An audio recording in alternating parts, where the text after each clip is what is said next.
여러분 안녕하세요. 저는 세상 모든 이야기를 사랑하는 62살 김순자라고 합니다. 우리 카페에서 손님들이 뜸한 시간 이 유튜브 사연을 듣고 있으면 참 재미있더라고요.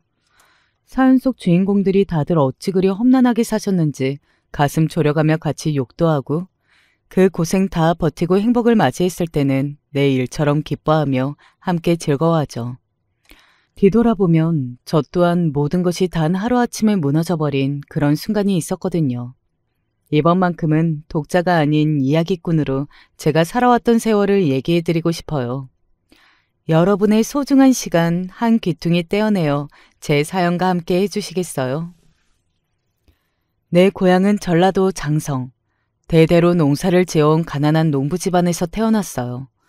아버지는 매일 새벽부터 밖에 나가 열심히 일하셨고 어머니는 집안일과 농사일을 동시에 해내며 가족을 부양하는 그런 농가였어요. 사춘기 소녀 시절 풋사랑도 해봤지만 결국은 23세 만난 남편과 결혼하고 아들도 하나 낳았죠. 가정적인 남편과 가정을 꾸리면서 열심히 살았고 인생은 순조롭게 흘러갔습니다. 손대는 사업마다 성공시킨 남편 덕에 경제적으로 풍요로운 삶을 누렸고요. 주말이면 가족들과 여행 떠나고 친구들과 모임 등 돈독한 사교 생활로 부족함 없는 시간을 보냈습니다. 하나뿐인 아들은 크게 속썩이는 바 없이 잘 자랐는데 큰 제약회사에서 취직해서 빠르게 승진하며 주변에 부러움을 샀습니다. 아들 자랑스럽게 키웠지 남편은 정년까지 성실히 근무하며 편안한 노후를 기대하기에 충분했죠. 딱 하나, 아들의 혼인이 늦어진다는 것이 유일한 근심거리일까요? 처음에는 아들이 결혼하지 않은 것에 큰 조바심을 내지 않았어요. 외동이라 내 품을 떠나 자기만의 둥지를 튼다는 것이 어미로서 내키지 않았던 건가 봐요. 직장 좋겠다, 부족할 것 없는 아들이 때 되면 좋은 아내 얻겠거니 자신감도 있었고요. 그리고 아들이 33세 들어설 무렵 드디어 결혼하겠다는 여자를 소개해줬습니다. 뜻밖의 같은 동네 주민 중에 아들은 제 짝을 만난 거라네요. 엄마, 나랑 결혼할 여자예요. 인사드려 오가며 얼굴은 서로 알 텐데. 그러네. 나치 이거. 아가씨, 우리 어디서 봤더라? 요 앞 시장 정류점에서 뵙기도 하고 아파트 단지 안에서도 몇 번이요. 전 302동에 살아요. 같은 아파트에 살던 이웃 주민과 어떻게 친해져서 우리 며느리로 들어오게 된 겁니다. 직업이나 외모는 평범했지만 한 동네에서 자연스럽게 친해졌다는 아들 이야기에 이런저런 계산이나 조건 달 것 없이 마음이 놓였어요. 아들 하나만 곱게 키워서 그런지 애가 연애 못하고 여자 마음 세세하게 알아주거나 그런 센스는 좀 부족할 수 있어요. 그래도 서로 위해가며 부족한 점 보듬고 잘 살아봐요. 아가씨가 우리 준수 총각 귀신 면하게 해줬네. 참 고맙다. 진심으로 아들과 결혼한 며느리를 환영했습니다. 하지만 며느리의 등장은 내 생각만큼 단순한 가족관계의 변화가 아니었어요. 후일 내 삶 전체를 뒤흔드는 지진과 같은 사건이었습니다. 며느리는 겉으로 말투도 조용조용하고 예의도 바른 딱히 흠잡을 데가 없는 애였어요. 결혼할 때 혼수를 작게 해왔다던가 다니던 직장을 그만두고 아들 월급에 의지해서 전업주부로 사는 것도 괜찮았어요. 그런데 손주를 낳으면서 아이 봐줄 사람이 필요하다는 이유로 선뜻 우리 집에 들어와 살겠다는 겁니다. 처음엔 고마웠죠. 요새 젊은 엄마들이 어디 시부모랑 같이 산다고 합니까? 그래도 손주도 잘 봐주시고 그러면 며느리도 하고 싶은 운동도 하고 약속도 나가고 그렇게 서로 의족해 지냈어요. 그런데 며느리는 마치 전략적으로 가족을 장악하듯 집안일을 하나하나 자신의 방식대로 운영하기 시작했습니다. 그 위기의 감지를 전 늦게야 알아차렸나 봐요. 그간 결혼하고 외벌이로 살다 보니 생활비가 부족해서 마이너스 통장이나 카드론에 의지해야 했어요. 애기는 태어나서 돈 쓸 때는 늘었지 조금씩 빌린 대출금은 불어서 7천만 원에 육박하지. 참 답답하더라고요. 잔업이나 야근을 늘려라 부업을 하라며 생활비 압박하던 아내가 갑자기 시댁에 들어가 살자고 얘기하는 거야. 내 입장에서 그 얘기는 아주 땡큐였죠. 그러면 신혼집 아파트 살아서 대출도 갚고 여러 가지 투자도 해볼 여력이 되잖아요. 며느리의 씀씀이가 커서 아들의 월급으로 감당되지 않았던 것을 알고 함께 사는 동안 며느리 과소비 습관도 바로잡고 해야겠다 다짐했어요.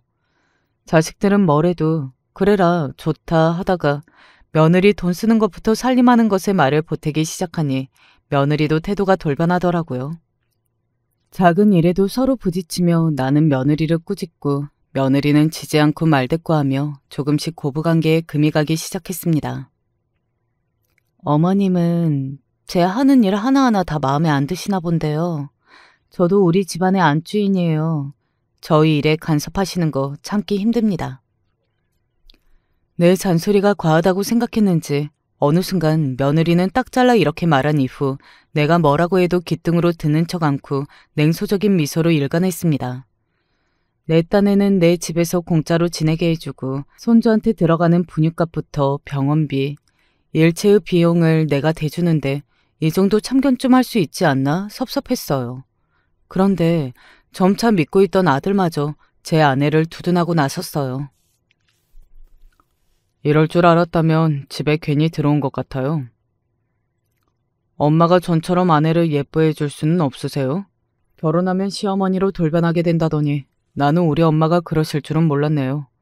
엄마 때문에 아내가 매일 밤 눈물로 잠드는데 그 모습이 불쌍하고 미안해서 못 보겠어요.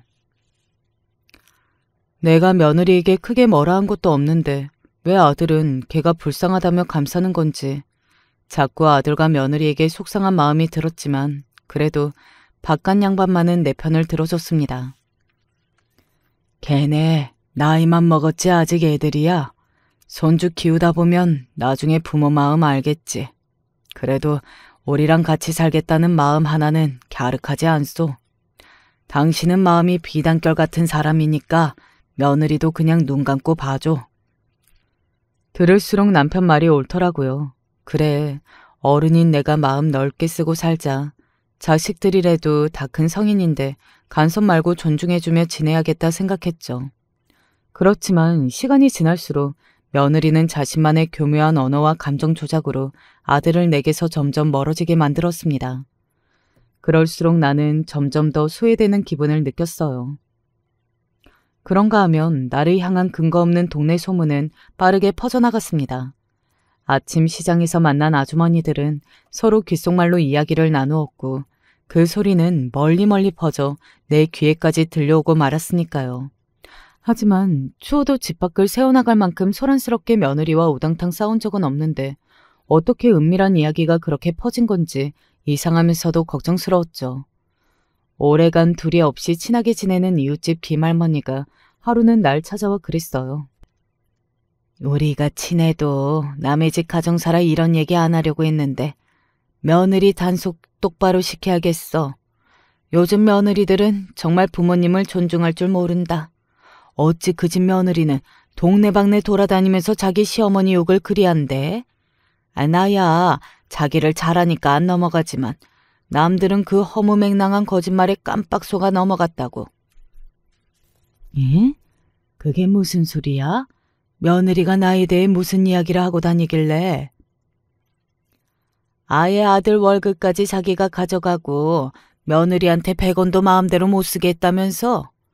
며느리가 장보러 나올 때마다 시애미한테 일일이 허락 맡아야 한다고 하소연하던걸? 아니, 그건 걔가 씀씀이가 해퍼서 내가 한 달에 300만 원 안에서 장보고 쓰고 하라고 얘기한 거지 매번 그러지 않았어요. 글쎄, 지난달 카드값도 800만 원이 나왔더라고. 그거 보고 어떻게 가만히 있어요? 100원도 소중한 줄 알아야 돈 모은다. 꼭 필요한 데 말고는 지갑 열지 말라. 그랬지. 그러니까 며느리 그것이 지 잘못은 쏙 빼고 말을 그럴듯하게 꾸며내니까 동네 사람들은 자기가 며느리 잡아먹고 사사건건 간섭하는 시어머니로 비출 거 아니요. 게다가 지난번에는 다리에 멍자국 보여주면서 시어미가 화나서 발로 찼다는 거 아니겠소? 엄마야, 하늘에 맹세하고 걔한테 손대고 그런 적 없어요. 걔가 다니는 필라테스인가 그거 다니면서 여기저기 멍자국 들어서 오더만. 그걸 내가 손대서라고 했다고? 그랬습니다.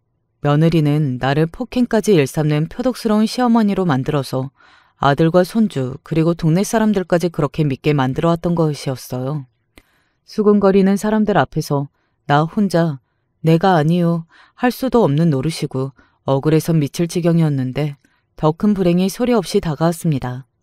한평생 믿고 살아온 남편이 동창 모임 여행을 다녀온 길에 사고를 당하고 만 것이었습니다. 삶의 든든한 버팀목이 되어주던 남편의 죽음 뒤 내 인생은 유령처럼 무가치하게 느껴졌습니다.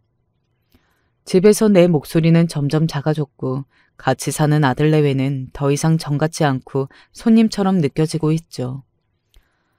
철저한 며느리의 통제하에 아들은 점차 아내 말만 믿고 그럴수록 며느리의 행동에 지탄하는 나는 아들에게 못된 시어머니의 전형으로 비춰진 것이에요. 우리 엄마가 이런 사람인 줄 몰랐네. 100년의 요산 드라마에 나오는 방영자 여사 욕할 거 없어요. 엄마가 지금 꼭 그렇게 하고 있으니까. 우리 집 고부 갈등이 심하다고 이웃집 사람들이 수군대는 걸 나도 직접 들었다니까요. 장피서 어떻게 여기서 계속 살겠어요. 아무래도 집사람 말대로 이사 가야겠어요. 아들 말을 듣고 난 충격을 받고 말았습니다. 정말 내가 못된 시어머니였던 걸까? 아들이 집을 비우는 동안 며느리가 날 하대하는 모습도 모르고 제 어미만 탓하는 걸 보니 기가 막혀 말도 나오지 않았어요. 하지만 그때까지도 이렇듯 거대한 재앙이 날 집어삼킬 줄은 꿈에도 몰랐어요. 어느 날 아들네는 손주까지 데리고 미국 여행을 다녀오겠다고 떠났습니다. 한 달이 넘는 긴 여행을 간다고 하는데 나는 왜 데려가지 않는 건지 서운했지만 모냥 빠지게 이유는 차마 못 묻고 보냈어요. 떠난 남편 생각이 더 간절해지고 외로움이 커질 무렵 웬 모르는 사람들이 집에 찾아왔어요. 매도자 사장님은 어디 가셨나 보죠? 안녕하세요. 여기 새 집주인 오셨는데 이사 전에 청소 문제로 집 보러 오셨어요. 새 집주인이라뇨? 여기는 우리 부부, 아니 이제 내 명의의 집이고 여전히 이렇게 살고 있는데요. 그럴 리가요. 아드님이 유산 받으셨다면서 이미 여기 처분하셨는데요. 모친 같으신데 아무것도 들으신 게 없나 봐요. 뭔가 잘못된 것 같아요. 나한테 상의 한마디 없이 그럴 애가 아닌데요.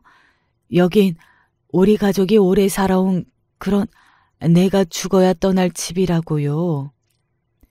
새 집주인으로 보이는 젊은 부부는 나를 동정심 어린 눈으로 보았고 부동산 사장은 이미 법적으로 다른 분들 소유이기 때문에 어쩔 수 없다며 말했습니다.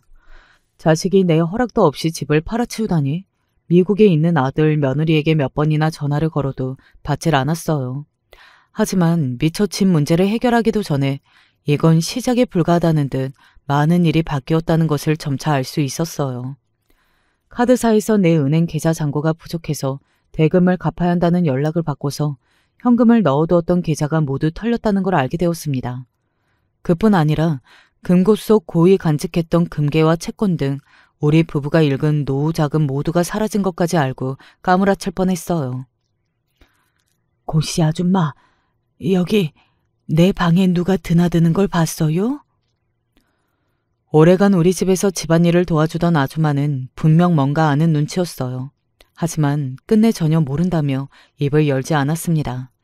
남편이 떠난 뒤 명의 이전이며 재산 정리도 이루어지지 않는 마당에 어떻게 몽땅 아들에게 넘어가는 게 가능한 일인지 어안이 벙벙했습니다. 그렇지만 분명히 사실은 아들과 며느리는 이 모든 상황을 알고 있으리란 거예요. 그렇지만 애들은 아예 핸드폰 번호를 바꾸어 버렸고 이미 미국에서 돌아올 게 뻔하지만 지금 어디에 사는지도 모릅니다. 난 아들이 다니는 회사 앞에 죽치고 앉아 하염없이 기다렸어요. 몇 날 며칠 기다리다가 저 멀리 출근하는 아들을 보았는데 걔는 날 먼저 알아채고 뜀박질해서 회사 안으로 들어가더군요. 저기 제가 여기 직원이고 내 아들인데 잠깐만 들어가서 만나면 되거든요.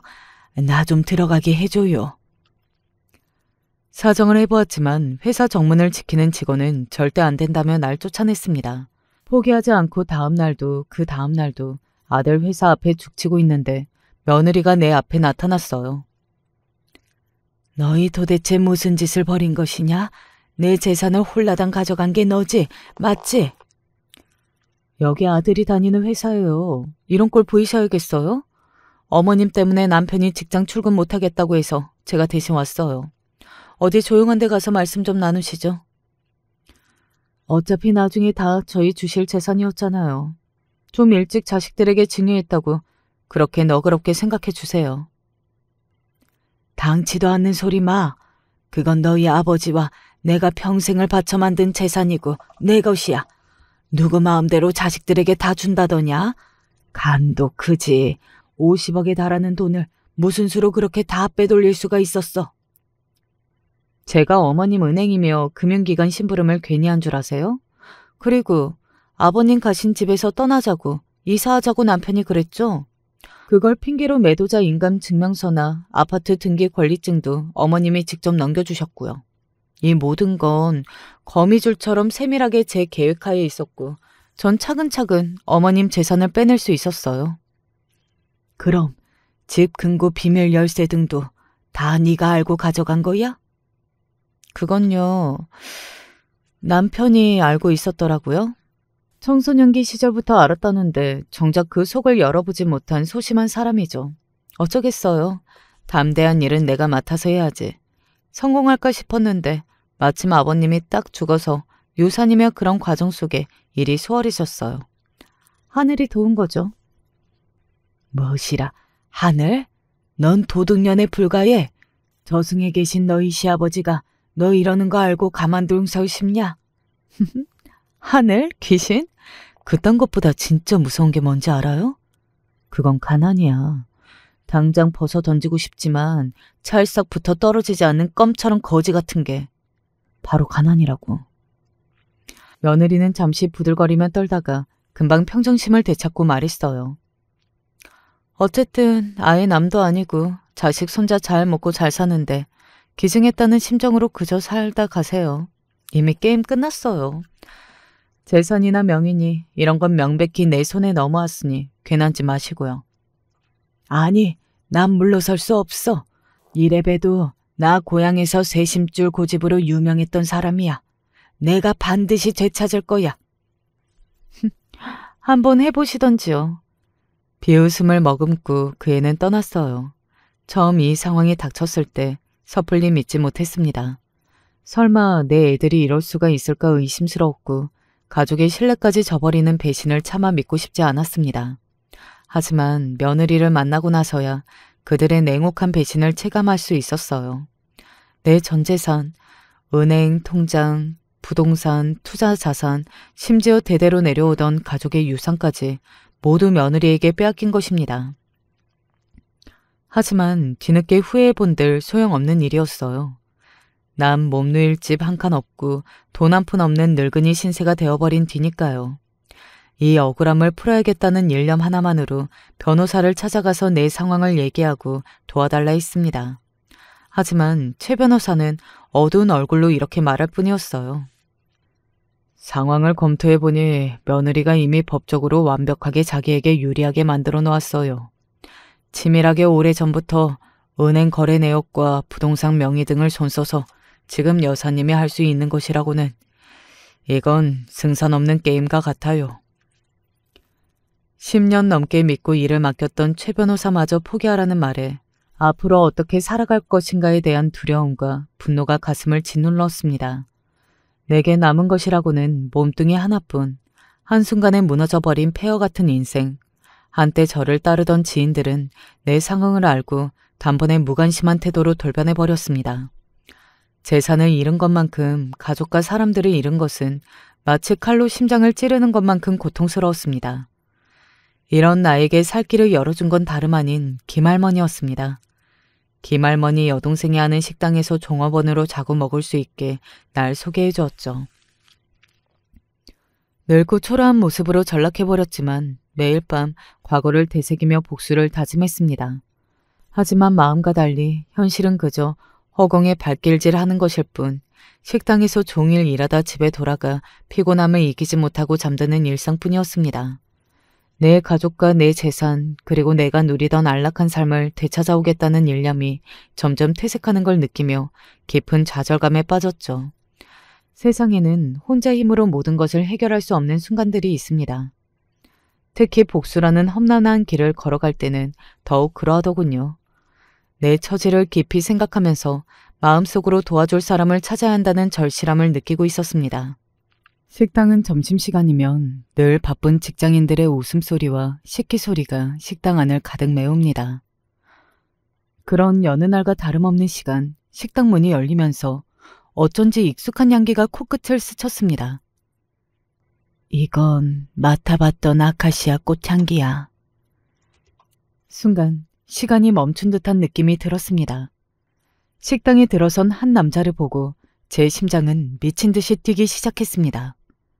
수십 년 전 내 인생을 지배했던 그 남자가 불과 몇 미터 앞에 앉아 있어요.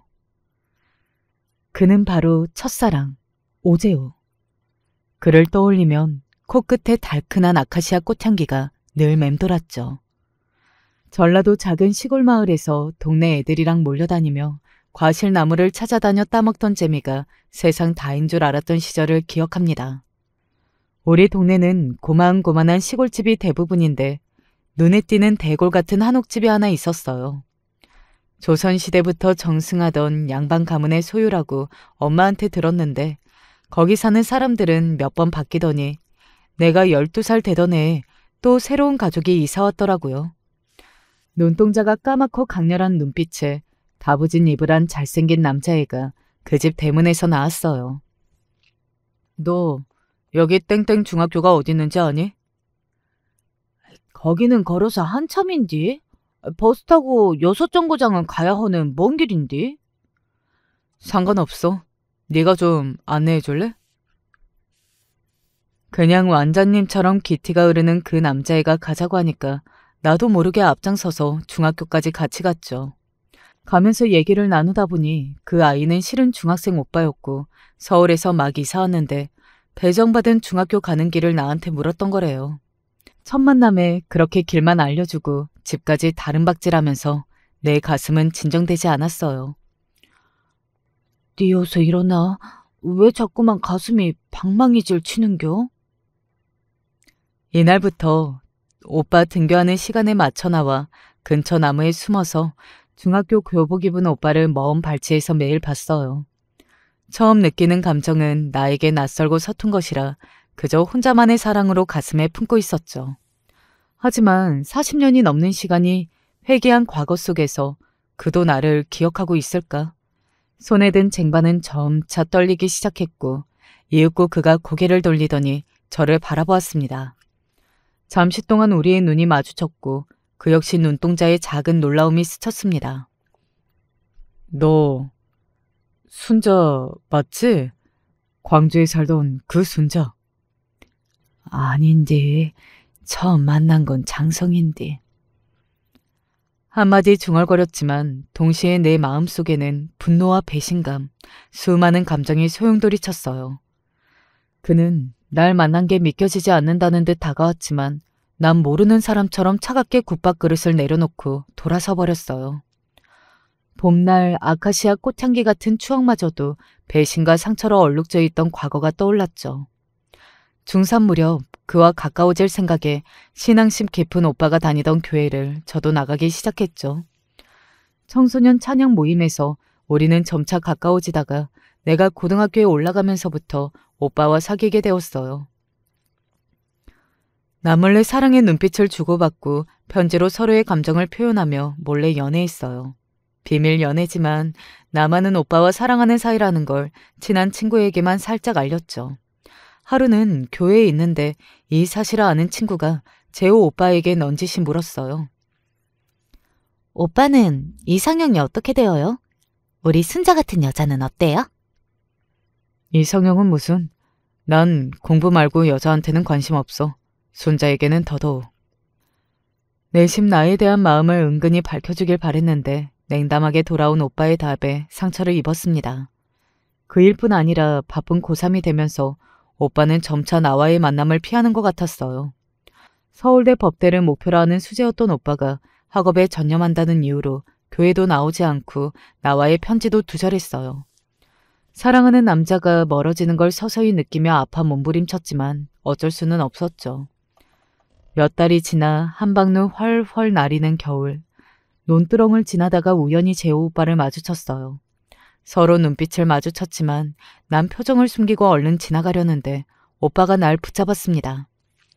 순자야, 오랜만이다. 오빠가 그간 공부한다고 널 모른 채해서 서운했지? 내가 목표한 대학에 붙으면 그때 부모님께 말씀드리고 정식으로 너랑 사귀려고 그랬어. 너만 좋다면 그래도 되지? 오빠는 내 손을 잡고 그윽한 눈으로 솔직하게 날 좋아한다고 처음 고백했어요. 이미 오빠에게서 마음 정리한다고 해놓고 그 한마디에 바로 아무래도 좋다 하였죠.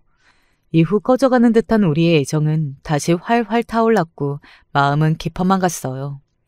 그렇지만 서울대생이 된 오빠가 고향을 떠나던 기차역, 그것이 우리의 마지막 만남이 되어버렸습니다.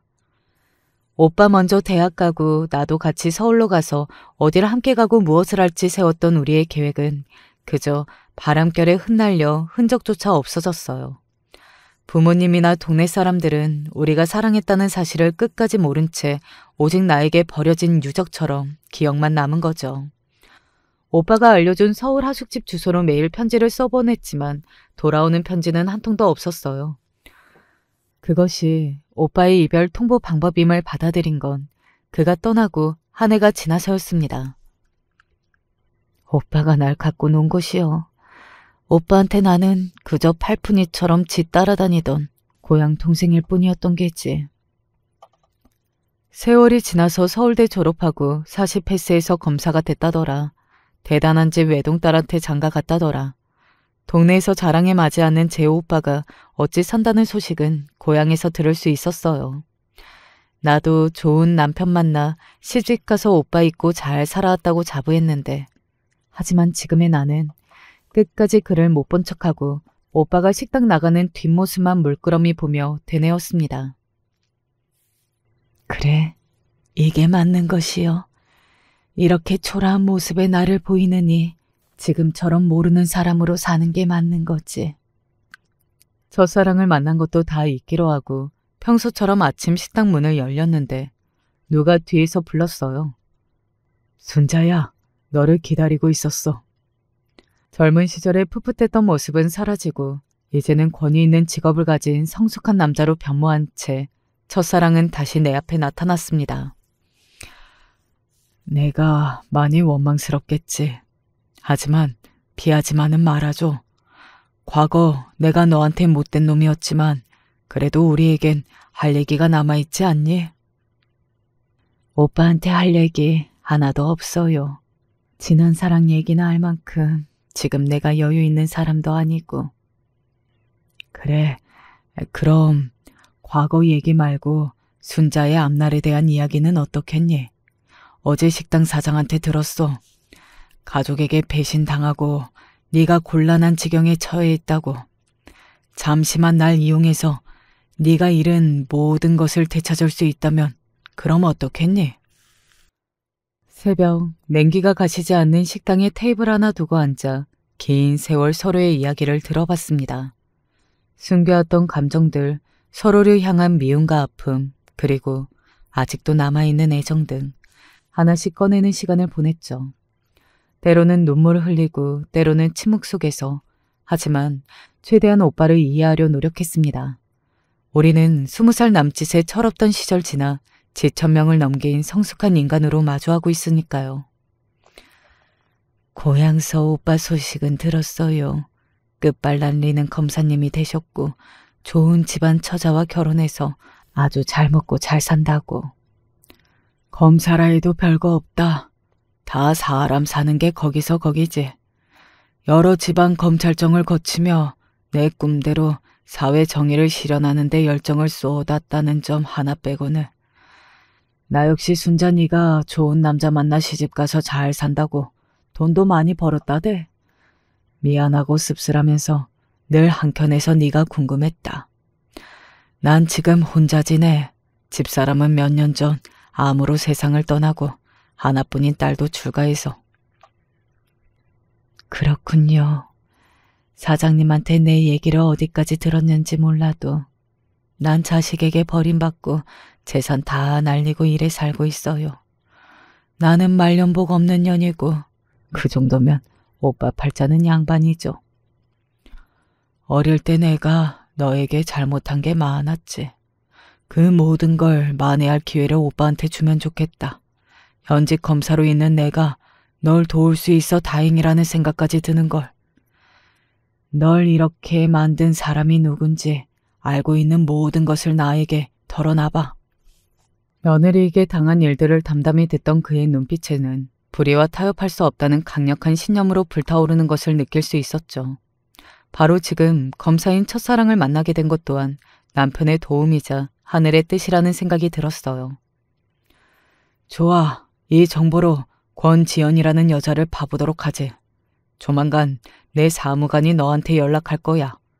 권지연의 최근 은행 거래 내역, 투자 현황, 재산 상태 등을 추적하는 게 급선무인데 혹시 최근 그 여자의 행적과 주변 사람들 등 자세한 정보를 수집해줄 사람은 없겠니?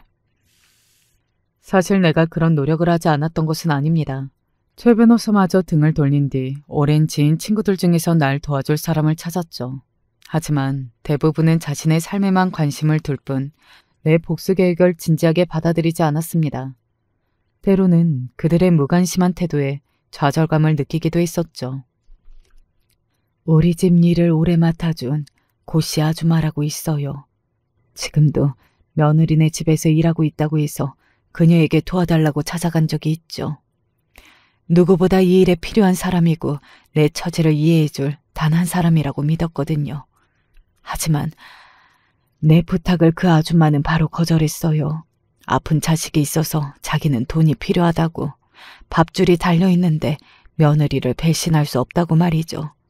나쁜 사람, 사정딱한 사람이라고 얼마나 인간적으로 잘해주었는데. 그런 사람이라면 재차 찾아가선 네 사람으로 만들 가치가 있어.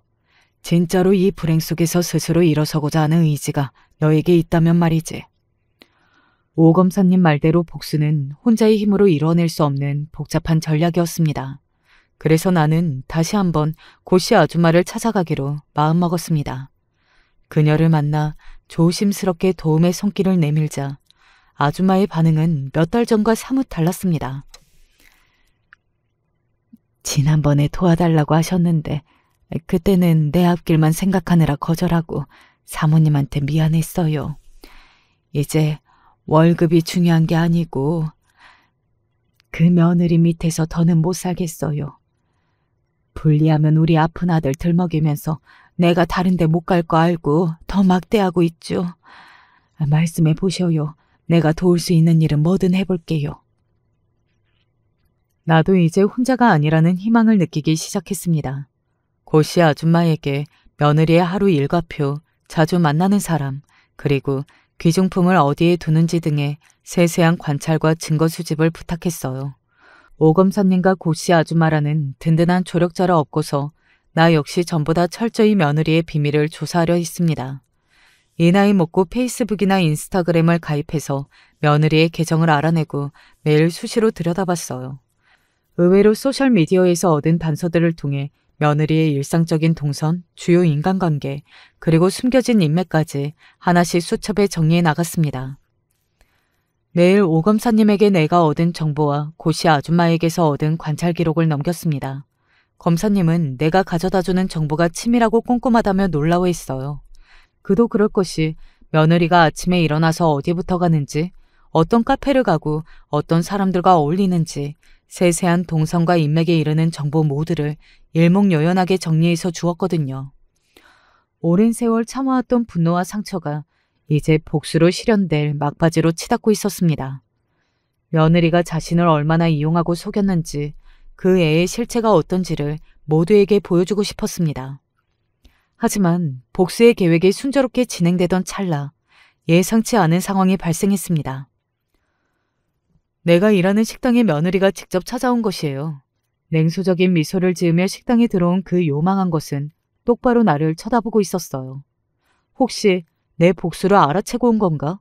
모든 계획을 알고 여기까지 온 거면 어쩌지? 긴장되고 놀라서 그 애에게 섣불리 다가가지 못하고 있었어요. 이 식당은 손님이 오셨는데 물 한 컵 안 주나 봐? 그럴 리가요. 손님 금방 갑니다. 뭐해? 얼른 손님 주문 받지 않고서. 긴장되어 머뭇대다가 하는 수 없이 며느리에게 다가갔어요. 여긴 무슨 일이냐? 무슨 낯짝으로? 자식들을 향해 몰래 복수극 같은 걸 준비하고 계셨나 봐요. 어머님? 순박한 노인으로만 생각했는데 내가 한 방 먹었지 뭐야. 그래서 우리 집 파출부를 포섭해서 감히 내 뒤를 캐고 다녔었다고요? 제대로 알고 찾아온 며느리에게 한마디도 대꾸하지 못하고 얼어 있었어요. 내 직접 똑똑히 경고해 주려고 왔어요. 살쾡이 같은 파출부는 내쫓았고 내 사생활을 캐고 다닌 일로 경찰에 신고했으니 어머님 역시 같은 꼴 당하고 싶지 않으면 조심해요. 뭘 생각하든 뭘 준비하고 있든 다 그만두고 나한테 사과하세요. 그러면 용돈 정도 베풀 관대함이 나한테 있으니까. 너냐? 이 아줌마가 우리 언니 내쫓았다던 그 쌍년이야? 사과는 무슨 사과? 아무리 세상이 뒤집어졌어도 그렇지 이럴 수는 없는 법이지. 너야말로 당장 순자한테 사죄하고 가져간 거 다 돌려줘. 헐, 별 파리 같은 것들이 다 꼬이네. 이 식당도 영업정지 들어가게 해줄까? 응? 오늘은 이쯤 점잖게 경고하고 가지만 다음부터는 국물도 없어요. 알아듣겠어요? 식당 사장님이 두 팔 걷고 혼내주려고 나서자 며느리는 테이블에 10,000원짜리 석장 던지고 식당을 빠져나갔습니다. 불석하고 의자에 앉아서 걱정되기 시작했습니다. 제가 다 알아차렸으니 지금까지 준비하던 모든 일이 수포로 돌아가는 것인가? 난 이제 어째야 하죠? 어쩌긴 뭘 어째. 검사님한테 당장 전화해봐야지. 며느리 앉았던 자리에 사장님은 왕소금을 뿌리고 남기고 간 돈을 쓰레기통에 찢어발기며 말했어요. 오 검사님, 며느리 걔가 나 하는 걸 다 안다며 찾아왔어요. 우리의 계획이 틀어진 걸까요? 금방 식당으로 가겠으니 걱정 말고 있으라는 오 검사님 말에 걱정을 뒤로하고 있었습니다. 그때 검사님보다 먼저 고씨 아줌마가 식당에 들어오는 것이 아닙니까? 며느리한테 들켰다면서 고씨 괜찮아요? 그 망나니 같은 것 탓에 몹쓸찍 당하지는 않았는지 경찰에 신고도 했다면서. 아휴, 미안해요. 괜한 부탁을 해서리. 아니요. 고작 일 잘린 것뿐인걸요.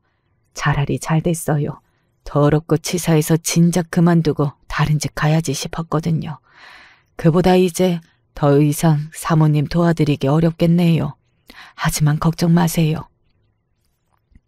검사님 사무관님이 가장 중요하다고 했던 그 증거들 말이에요. 나오기 직전에 그걸 내가 손에 쥐었어요. 여기에 그 여자의 비밀을 폭로할 수 있는 아주 강력한 증거들이 있다고요. 고씨 아줌마는 마냥 뿌듯한 웃음을 지으며 손에 들려있던 가방 하나를 내게 주었어요.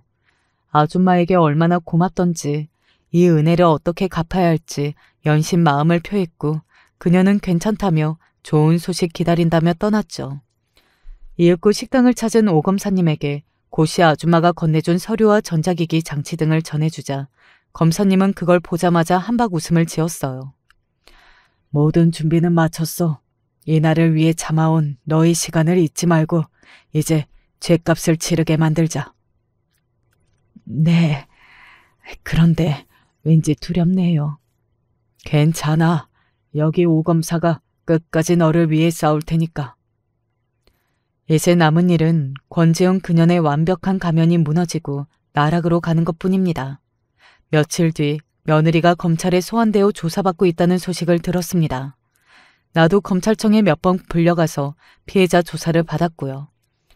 이미 복수는 시작되었지만 내 주변은 잠잠했고 아들조차 나를 찾아오지 않았어요.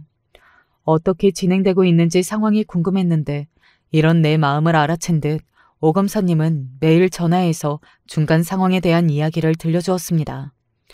검사님의 설명 대부분은 복잡한 법률 용어였지만 요점은 우리가 계획하던 대로 모든 것이 잘 되고 있다는 것이었죠. 나는 검사님만 믿고 하던 대로 지내며 차분히 결과를 기다렸습니다. 드디어 며느리의 적 공판일이 잡혔어. 피해자 증인으로 법정에 설 수 있겠니? 물론이죠. 그년을 심판하는데 증인이 아니라 증인 하랩이라도 내가 다 설 겁니다. 심판날이 밝아 무서운 재판장이 일찍 도착해 들어섰습니다. 그런데 재판장에 들어서자마자 방청객에 앉아있는 내 아들을 마주치고 말았어요. 엄마. 떨어져 있던 시간만큼 아들과 할 말도 들을 말도 많았지만 일단 재판을 마친 뒤에 하리라 생각하고 우리는 각자의 자리에서 재판을 기다리고 있었죠. 이윽고 재판 피고인으로 등장한 며느리와 짙은 법복을 입고 카리스마 넘치는 모습으로 나타난 오 검사님을 바라봤어요. 놀라운 것은 며느리 옆에서 변론해주는 자가 내가 믿어왔던 최 변호사였다는 겁니다. 언제부터 최 변호사는 며느리 편에서 섰던 것일까요? 아니, 어쩌면 며느리가 내 재산을 탐식하던 그 계획 속에 함께 공모했던 자일까요? 놀라움을 금치 못했지만 신랄한 언쟁이 오가는 재판 과정 속에서 정의로운 법의 심판을 믿으며 하나도 놓치지 않으려 집중했습니다. 그 속에서 오 검사님은 권지현이 저지른 교묘한 재산 사기와 속임수의 흔적들의 증거를 나열하느라 진땀을 쏟고 있었어요. 그리고 사기를 통해 얻게 된 내 재산을 불법으로 은닉하고 있다는 사실까지 알아낸 모든 며느리의 잘잘못을 재판장에 드러내었습니다. 법의 문외한인 내가 들어도 오 검사님의 주장이 설득력이 강했어요. 가족을 속이고 재산을 횡령한 며느리는 이제 자신의 잘못된 행동의 대가를 치르게 될 것을 불보듯 뻔한 일이었죠. 왜냐하면 우리가 애써 수집한 며느리의 은행 거래 내역, 의심스러운 문자 메시지, 숨겨진 계좌 정보 등 탄탄한 증거를 피할 수는 없었거든요. 그런데 거기서 미처 알지 못했던 며느리의 과거 행적을 들을 수 있었습니다. 피고인 권지현은 피해자 김순자 씨뿐만 아니라 이미 과거에 유사한 범죄를 시도한 정황을 포착할 수 있었습니다. 피해자는 충격으로 이미 자살로 생을 마감했지만 그에 대한 사건을 이번 재판에서 다루지 않을 수 없습니다. 그리고 내가 미처 알지 못했던 며느리의 숨겨왔던 과거 행적들을 들을 수 있었습니다. 검사님의 조사한 바에 따르면 권지연이는 이전부터 다른 노인들을 상대로 한 사기 전력이 수차례 있었다는 충격적인 이야기였습니다. 그녀는 전과 3범의 전문적인 사기꾼이었으며 처음에는 부유층 남자 노인을 꼬셔서 결혼한 뒤 그 재산을 모두 앗아가는 꽃뱀이었다는 것이죠. 게다가 알고 있는 권지연이라는 이름도 실제 신원과 다르다는 것을 확인할 수 있었습니다. 진짜 이름은 다른 것이었고 여러 개의 가짜 신분증과 위조된 서류들을 사용해왔다는 사실이 밝혀졌습니다. 이는 단순한 사기를 넘어 조직적이고 계획적인 범죄였습니다. 이 악녀는 노인들의 신뢰를 이용해 재산을 빼앗아가고 법의 테두리를 교묘하게 피해왔습니다. 악질적으로 이 꽃뱀에게 당한 피해자들은 어디에 억울함도 호소하지 못하고 젊은 여자를 탐하는 노인네에 불과하다는 오명을 뒤집어 쓴 채 자살하거나 병으로 세상을 떠났다는 것입니다. 게다가 충격의 도가니로 몰아넣었던 부분은 우리 아들 역시 그러한 사기의 목표로 삼았던 것입니다. 기존 방식에서 바꿔 부유한 부모 밑에서 외아들인 집을 노리고 결혼해서 그 유산을 모두 가로챈 뒤 이혼하려는 수법으로 진화한 것입니다. 가장 신혼으로 이렇게 몇 차례 반복하면서 지금까지 불법 취득한 재산은 무려 100억 원이 넘고 이는 같은 조직원들과 나눠 가졌습니다. 이 부분을 듣자마자 아들이 머리를 감싸며 괴로워하는 것이 보였습니다. 그렇죠. 남편으로서 이 얼마나 억장이 무너지는 소리입니까? 온전한 가족 사이에 들어가 그들의 관계를 교묘하게 이간질시킨 것이 권지연의 주요 전략이었습니다. 심리적 조종이 능한 그녀는 가족 구성원 한 사람 한 사람의 취약한 심리를 정확히 꿰뚫어 보고 그들의 감정을 교묘하게 조정했습니다. 때로는 애정어린 아내의 모습을, 때로는 걱정하는 며느리의 모습을 연기하며 점차 피해자를 고립시키죠. 이 전략이 통하자마자 가족의 고문 변호사인 최 변호사를 성적으로 유혹하고 제 편으로 만든 뒤 법적인 조치까지 완벽하게 준비해둔 것입니다. 이 모두는 가족을 가장하에서 피해자의 재산을 뺏고 가정을 해체시킨 권지영의 전략으로부터 더 구체화되고 강력하게 진화된 탓입니다. 이런 취지로 본 검사는 이전 범죄와 병합하여 도합징역 15년을 선고하는 바입니다. 오 검사님이 과거 며느리였던 범죄자년을 향해 날린 징역 구형은 사이다와 같았습니다. 재판은 일단락되고 마지막 재판 선고까지 일주일의 휴정기간이 선언되었습니다. 혼란스러웠던 재판으로부터 며칠 뒤 아들이 나 일하는 식당에 찾아와서 진심으로 빌었습니다. 그년에게 눈이 멀어서 내가 엄마한테 무슨 짓을 벌인 건지 이제야 깨달았어요. 사기꾼에게 속아 엄마를 오해하고 내쫓고 아버지 남기신 재산까지 저 여자한테 갈취당할 뻔하다니. 그년이 얼마 전에 나에게 이혼 소송을 걸었거든요. 내가 불륜했다고 거짓 증거를 꾸며내서 모든 유산을 자기 몫으로 하겠다고. 심지어 최 변호사 통해서 그렇게 나왔어요. 그런데 그 모든 게 사기꾼 범죄자의 계략이었다는 말입니다. 그동안 엄마한테 잘못하게 많은 난 어찌합니까? 이 불효자를 용서해 주세요. 괜찮아. 너라고 알고 그랬겠니? 마녀 같은 년에게 우리 모두 얼마나 마음고생이 심했어. 어찌 보면 우리 다 알랄한 사기꾼에게 당한 피해자 아니겠니? 아직 재판 결과도 안 나왔어. 지금은 너의 잘못을 따지고 빌기보다는 저 사기꾼 년이 지옥으로 떨어지는 걸 끝까지 지켜보자꾸나. 아들 못지않게 내 심사도 뒤틀리고 속이 문드러지는 듯했지만 엄마로서 아들 마음 편하게 달래줬습니다. 늦었지만 아들의 진정성 있는 용서는 얼어있던 내 마음을 녹이기는 충분했죠. 며느리 다음으로 아들에 대한 미움과 원망이 컸던 것은 사실입니다. 그래서 그간의 배신과 마음의 벽을 어찌 금방 허물고 바로 없던 일처럼 될 수 없죠. 상처받은 마음을 치유하고 서로를 이해하는 데에는 많은 시간과 인내가 필요한 것을 알고 있습니다. 시간은 걸리겠지만 언젠가는 전처럼 아들과 마음을 허물고 지낸 날을 기다려야겠죠. 오 검사님, 이제 그 나쁜 년은 반드시 감옥에 가게 되겠죠? 글쎄다, 재판의 결과는 확실할 수 없으니까 증거가 아무리 확실해 보여도 판사에게 내가 주장한 기소가 온전히 받아들여질지는 미지수란다. 그게 법정이야. 명철하고 확실한 오 검사님 말에 긴장감이 등줄기를 타고 흐르며 심장이 조였습니다. 승소하며 오랫동안 간직해온 억울함을 씻어낼 수 있겠지만 실패한다면 내 남은 인생은 또다시 절망으로 채워질 테니까요. 고작 일주일의 시간이었지만 천년같이 느껴지는 날들이 지나고 드디어 판결이 선고되는 날이 밝았습니다. 이번에는 아들과 내가 함께 법정에 들어서서 과거 며느리였던 범죄자의 말로를 지켜보기로 했습니다. 나는 깊은 숨을 몰아내쉬고 부들거리는 아들의 손을 잡았습니다. 첫사랑이자 날 위해 지금까지 애써온 오 검사님은 검사석에 앉아 지극히 나를 바라보며 눈빛으로 말했습니다. 순자야, 모든 게 다 잘 될 거야. 나만 믿어.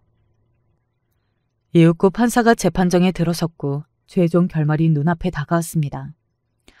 피고인은 배금정 사고로 재산을 노리는 교묘한 사기 행각을 벌이면서 정상적인 가족의 해체 그리고 피해자들의 사망까지 이어지는 결과를 야기시킨 바 유죄로 선고하며 피고인 권지연에게 징역 12년을 선고한다. 그토록 염원하던 며느리의 심판 결과를 듣고 나는 기쁨에 눈물을 흘렸고 아들은 환호성을 질렀습니다. 결국 며느리에 대한 복수는 성공적으로 마무리되었지만 모든 것이 제자리를 찾은 것은 아니었습니다. 형사재판의 결과 며느리는 감옥에 갔지만 앗아간 내 재산은 민사재판을 통해 되찾아야 한다고 하네요. 물론 오 검사님과 친분이 있는 변호사의 도움으로 민사재판은 잘 되고 있기에 아마 무사히 내 돈을 돌려받을 것으로 예상하고요. 한편 금이 간 아들과의 관계 회복은 쉽지 않았습니다. 아직까지도 우리는 따로 살며 거리를 두고 있고 만남도 서먹하기만 하네요. 아들 자신도 자신의 과오와 죄책감으로 마음이 회복되기까지 시간이 필요하겠죠.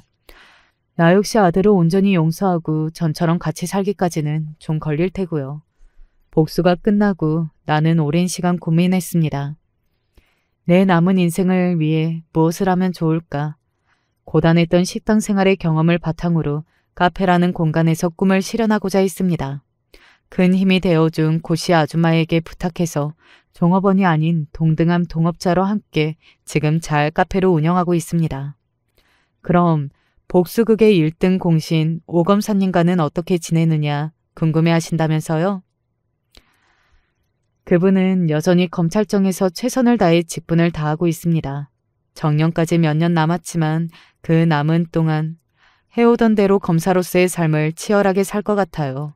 우리가 그간 나눈 이야기를 되돌아보면 여러분의 기대에 못 미칠지 모르겠어요.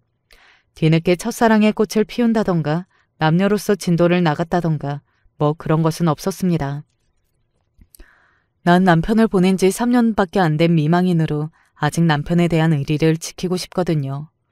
오검사님도 그런 나를 이해해주듯 친한 고향 오빠처럼 편하게 대하라고 말해주었어요. 우리는 시간이 나면 만나서 차 한잔하고 고궁을 거닐면서 서로의 과거에 대한 미왕선된 이야기들을 하나씩 풀어놓고 있어요. 그동안 숨겨왔던 진실과 자신의 마음을 고백하면서 조금씩 오해와 상처들을 조심스럽게 다가서고 있는지도 몰라요. 오랫동안 닫혀있던 감정의 문을 조금씩 열어가는 중이랄까요. 하지만 저는 이번 일로 충분한 교훈을 느꼈습니다. 살 만큼 다 살았다고 생각한 60의 나이에 엄청난 일을 겪었지만 결국 극복하고 주변의 도움을 받으며 제대로 헤쳐나갔잖아요. 100세 시대, 앞으로 나에게 또 무슨 일이 닥칠지 몰라도 남은 인생은 새로운 가능성으로 가득 찼다는 걸 말이에요. 어떤 어두운 그림자가 덮치더라도 앞으로 펼쳐질 미래를 찬란한 햇살처럼 그리면서 현재를 충실히 살아가겠노라 다짐해봅니다. 여러분에게도 햇살처럼 밝은 인생이 펼쳐지기를 기원하며 저는 여기서 인사드리겠습니다. 오늘도 충만한 하루가 되시기를. 여러분들은 사랑하는 사람을 먼저 떠나보낸 경험이 있으신가요? 그게 특히 자식이라면 여러분들은 어떠실 것 같나요? 전 아직까지 숨을 쉬고 있는 자체도 죄인인 것처럼 우울할 터널을 지나가고 있습니다. 부디 제 사연을 들어주셔서 저에게 많은 힘을 주세요. 평생 살아오면서 남에게 도움 같은 거 구걸한 적 없지만 오늘은 도움을 받고 싶습니다. 흔히들 너무나 좋은 사람이 먼저 떠났을 때 하늘에 있는 천사가 부족해서 그래서 데려가는 거라고 하잖아요. 제 생각에는 저희 딸아이가 그런 것 같아요. 아니면 천사가 딸아이에게 하늘 구경을 빨리 시켜주고 싶었거나 딸아이가 스스로 조금 일찍 세상을 떠난 제 아버지가 보고 싶었던 건지도 모르겠네요. 저희 첫째 딸아이는 생전에 참 착하고 예쁜 아이였거든요. 딸아이는 제 뱃속에서 10달을 꼬박 채우고 건강하게 이남 이녀 중 장녀로 태어났습니다. 그리 풍족하지 못한, 아니 사실은 꽤 많이 어려웠던 가정 형편에서도 공부를 손에서 놓지 않았고 초등학교, 그러니까 당시 국민학교를 다닐 시절에도 성적표에는 늘 수만 가득했습니다. 그리고 또 어찌나 의젓하고 어여쁜 첫째 딸이었는지 낮에는 잠깐이나마 저도 소일거리를 했어야 해서 집을 비우는 경우가 많았는데 그때면 늘 동생들을 챙기고 보듬고 동생들이 배가 고프다고 하면 라면도 끓여주고 공부를 원체 잘했으니까 동생들 공부도 제 손으로 가르치곤 했었네요. 덕분에 저는 걱정 없이 소일거리를 마치고 돌아올 수 있었고 동생들은 나쁘지 않은 성적을 받을 수 있었답니다. 다른 아이들은 첫째 딸아이만큼의 공부 욕심은 없어서 수수한 성적이긴 했지만요. 또 기억나는 건 아이들끼리 우애가 참 좋았어요.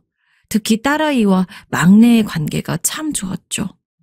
한창 학교에 다니거나 잘할 시기에 엄마 대신 엄마처럼 돌봐주어서 그런가 다 크고 나서도 무슨 문제가 생겼을 때 아이들이 저보다는 딸아이를 더 먼저 찾곤 했던 것 같네요. 넌지시 막내에게 물어봤더니 첫째 누난 일단 입이 무겁잖아요. 그리고 무슨 이야기를 하든지 어떤 고민이 있든지 해결책을 잘 제시해줘요. 그래? 그러면 엄마보다 누나가 더 좋아? 뭐라고 할까? 엄마보다 누나가 더 엄마 같아요. 어렸을 때 계속 같이 있어서 그런가? 그러면서 농담 반 진담 반으로 사실 누나가 좀 더 엄마 같다며 이야기하더군요. 막내에게는 그렇게 느껴질 수도 있겠다 싶었습니다. 첫째 딸아이가 8살이던 때 막내는 3살밖에 되지 않았었고 그 시기에 어떻게 보면 딸아이와 가장 많은 시간을 보냈을 테니까요. 그리고 딸아이도 막내를 가장 예뻐했어요. 나이 차이가 5살이 나서 그런지 동네 마실을 갈 때면 둘째, 셋째는 없이 가도 막내는 꼭 손잡거나 업어서 데려가곤 했으니까요. 아주 가끔 첫째에게 쓰라며 용돈이라도 주면 막내 과자 사주고 사탕 사주고 집에 돌아왔더니 한 손으로는 첫째 누나 손잡고 한 손으로는 사탕을 먹고 있던 막내가 아직도 눈에 선하네요. 초등학교에 다닐 때도 수가 가득한 성적표를 받아오고 동생들도 잘 챙기던 첫째 딸아이는 중학교에 들어가서부터 본격적으로 저를 도와서 집안일을 하기 시작했어요. 그때도 여전히 낮이면 소일거리를 하러 가야 했던 터라 집안일까지 하고 나면 녹초가 되곤 했거든요. 작게는 빨래 널기에서부터 동생들 밥해 먹이고 청소하고 제 공부하느라 바빠서 못했다고 해도 당연히 그럴 수 있다고 했을 텐데 엄마, 제가 빨래 널어뒀어요. 청소도 대충은 해뒀고 애들 밥도 차려줬고 그러니까 이제 엄마는 그냥 쉬시면 돼요. 아유, 얘가 또 안 해놔도 된다니까. 고맙고 기특하긴 한데 너도 힘들잖니. 공부하려면 얼마나 힘이 많이 들어. 그러니까 다음번에는 그냥 둬. 엄마가 할게. 아니에요. 힘든 일도 아니고 공부할 거 다 하고 하는 거라 괜찮아요. 전 제가 다 해놓고 엄마가 쉬시는 게 더 좋은데. 엄마 하루 종일 고생만 하셨잖아요. 좀 쉬세요. 제 부탁이에요. 아이의 천진한 목소리가 아직도 귓가에 맴돌아요. 가정환경 때문인지 아이가 너무 일찍 철이 들어서 고맙고도 미안했던 기억이 나요. 그 나이 때 아이면 한창 친구들이랑 놀러 다니면서 맛있는 거 먹고 놀러 다닐 시기에 집에선 그냥 공부나 하면서 쉬고 싶었을 텐데 첫째 딸아이를 제외한 새 아이가 초등학교에 다니면서 한창 까불 때라서 누나 말 잘 들어라 당부하곤 했는데 나중에 이야기를 들어보니까 당부할 필요가 없었을 것 같더라고요. 아이들이 이미 첫째 말이 법인 것처럼 잘 따르고 있었습니다. 약간 자랑을 하자면 첫째 딸아이에게는 카리스마가 있었던 것 같아요. 사람을 휘어잡는 그런 매력이자 능력이. 그래서 중학교 때 학급 반장도 하고 했었네요. 그리고 중학교 때도 여전히 아이들과에는 첫째 딸아이의 몫이었습니다. 해달라고 부탁하지도 않았는데 기특하게도 동생들 과외를 해주더라고요. 머리가 좋은 사람들은 설명을 잘 못한다고 하지만 첫째 딸아이는 설명마저 잘했던 것 같아요. 공부엔 흥미가 전혀 없던 둘째, 셋째가 꽤 어려웠을 고학년 시험임에도 우를 가득 받아왔었거든요. 아무리 생각해도 천직이 선생님인 것 같다는 생각을 속으로 했었습니다. 혹시나 부담을 줄까봐 하고 싶은 다른 일이 있을지도 모르니까 말을 하진 않았었는데 딸아이도 그렇게 생각했었는지 고등학교를 졸업할 때까지 쭉 장래 희망이 선생님이었습니다. 초등학교 때도 중학교 때도 수만 봤던 저희 딸아이는 고등학교에 들어가서도 여전히 공부를 잘했습니다. 전교 1등을 했던 적도 있는 걸로 기억합니다. 학력고사도 물론 잘 보아서 원하는 대학에 입학하였고 실제로 초등학교 선생님이 되었습니다. 초등학교에서 평판도 좋았던 걸로 기억해요. 스승의 날이면 애정이 담긴 쪽지를 가득 받아오기도 했고 동료 선생님께서 주셨다면서 간식을 잔뜩 받아오기도 했습니다. 아무래도 동생들을 봐주다 보니 아이들도 좋아한 건지 원래부터 아이들을 좋아했던 건지 모르겠지만 아이들도 참 좋아했습니다. 자기 반 아이들을 이야기할 때 언제나 행복하게 미소 짓던 얼굴이 눈에 선합니다. 그 때문이었을까요? 결혼도 제 생각보다 빨리 했네요. 엄마, 나 결혼하고 싶은 사람이 있는데 소개시켜드려도 돼요? 응? 결혼하고 싶은 사람?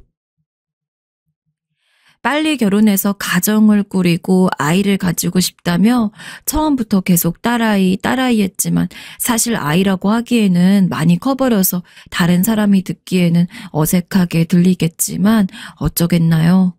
부모 눈에는 자식이 아무리 커도 아이로 보이는 법인데 제 눈엔 마냥 아이 같던 딸아이가 결혼했을 때가 아직도 눈에 선해요. 아름다운 웨딩드레스를 입고 버진 로드를 걷는 모습.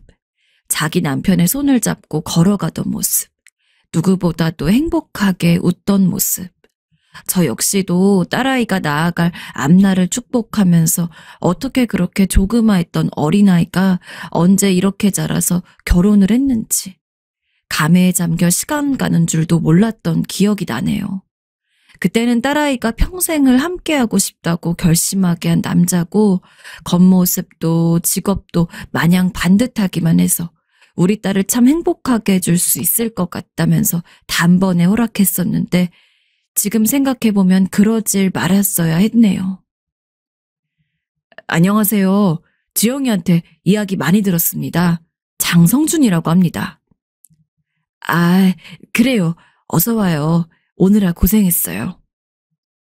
대화 내내 자신감 넘치는 모습에 계획해둔 미래까지 무르르듯 말하는 그 모습에 전 마음속으로 이 남자다 싶었습니다.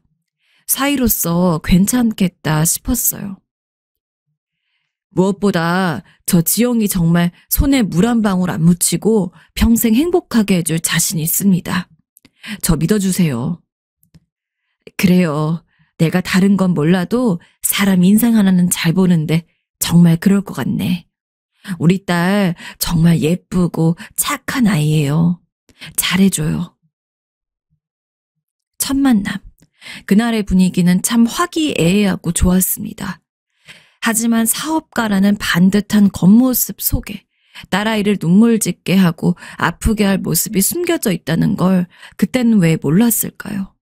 딸아이가 떠나고 난 후 계속해서 결혼 허락을 받으러 왔을 적에 꿈을 꿔요. 안 된다고 반대라도 해볼 걸. 그 남자랑 결혼하면 내가 죽을 거라고 그렇게 들어놓을 걸. 딸아이에게 그 어떤 원망도 실망도 들어도 좋으니까 딸아이가 살아있다면 얼마나 좋을까. 만약 제가 그렇게 했다면 딸아이는 아직 살아있을까요? 이제는 딸아이를 제 가슴에 묻어야 한다는데 전 도저히 자신이 없습니다.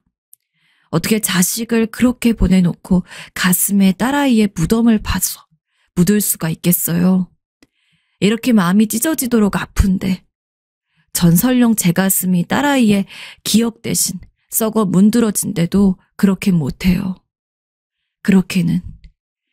차라리 무슨 몸의 병, 그러니까 불치병에 걸려서 어쩔 수 없이 떠나보냈다면 이렇게까지 가슴에 묻는 걸 거부하지 않았을 거예요. 그건 어쩔 수 없는 일이고 제가 어떻게 해줄 수 없는 게 확실한 병이니까요. 하지만 저희 딸아이는 너무나도 추운 겨울에 스스로 명을 달리했습니다. 무엇이 그리도 힘들었을까? 하나뿐인 엄마한테라도 말을 해주지. 내가 그렇게 의지가 되지 않는 사람이었나. 후회로 가득 찬 삶을 돌아보며 참 많은 생각을 했습니다. 자식에게 의지가 되지 못하는 어미가 무슨 의미가 있을까 같은 생각도 했어요.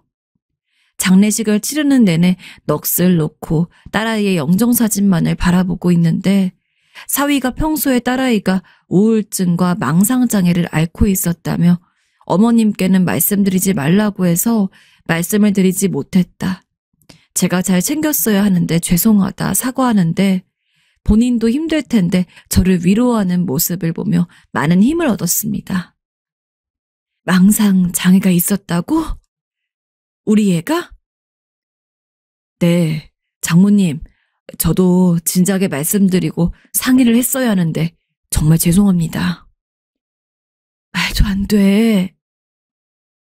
늘 씩씩하고 밝았던 딸아이였는데 어쩌다 우울증과 망상장애를 앓은 건지 그때도 이상하긴 했었습니다. 그러면서 딸아이가 참 결혼을 잘했는데 어쩌다가 저런 선택을 한 걸까 하는 생각도 했었어요. 그러나 실상을 알고 보니 악어의 눈물과 위로였을 뿐이었습니다. 딸아이 집에 가서 본 편지 한 장으로 모든 진실이 수면 위로 드러났어요. 본인 때문에 세상을 등진 사람을 가지고 어떻게 낯짝 한번 바뀌지 않고 그런 거짓말을 뻔뻔스레 할 수 있는지. 저희 딸아이는 생전에 우울증은 몰라도 망상장애는 앓고 있지 않았었습니다. 그 우울증마저 본인의 문제로 얻은 게 아니라 사위 때문에 생긴 병이었죠. 망상장애는 혹시나 본인의 외도 사실이 제게 드러날까 봐서 사위가, 아니 그놈이 지어낸 병이었습니다. 그놈이 찾아내지 못한, 아마 찾을 생각도 없었을 딸아이가 남긴 유품 사이에 자리했던 편지에 상세히 적혀 있었습니다. 엄마, 그 사람 바람을 피우고 있어. 매일 나 몰래 외출을 시작하더니 이젠 대놓고 하네. 정말 사는 게 너무 한탄스럽고 고통스러워. 정말 하루빨리 이 고통을 끝내고 싶어.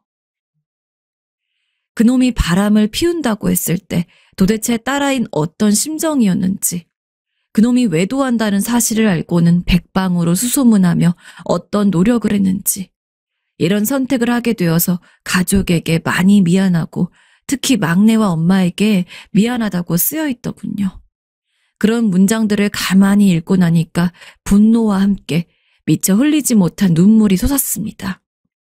혹시 그놈이 바람을 피우는 것이 자신의 탓일까봐 제 가슴만 쳤을 딸아이의 모습이 너무나도 상상이 되었습니다.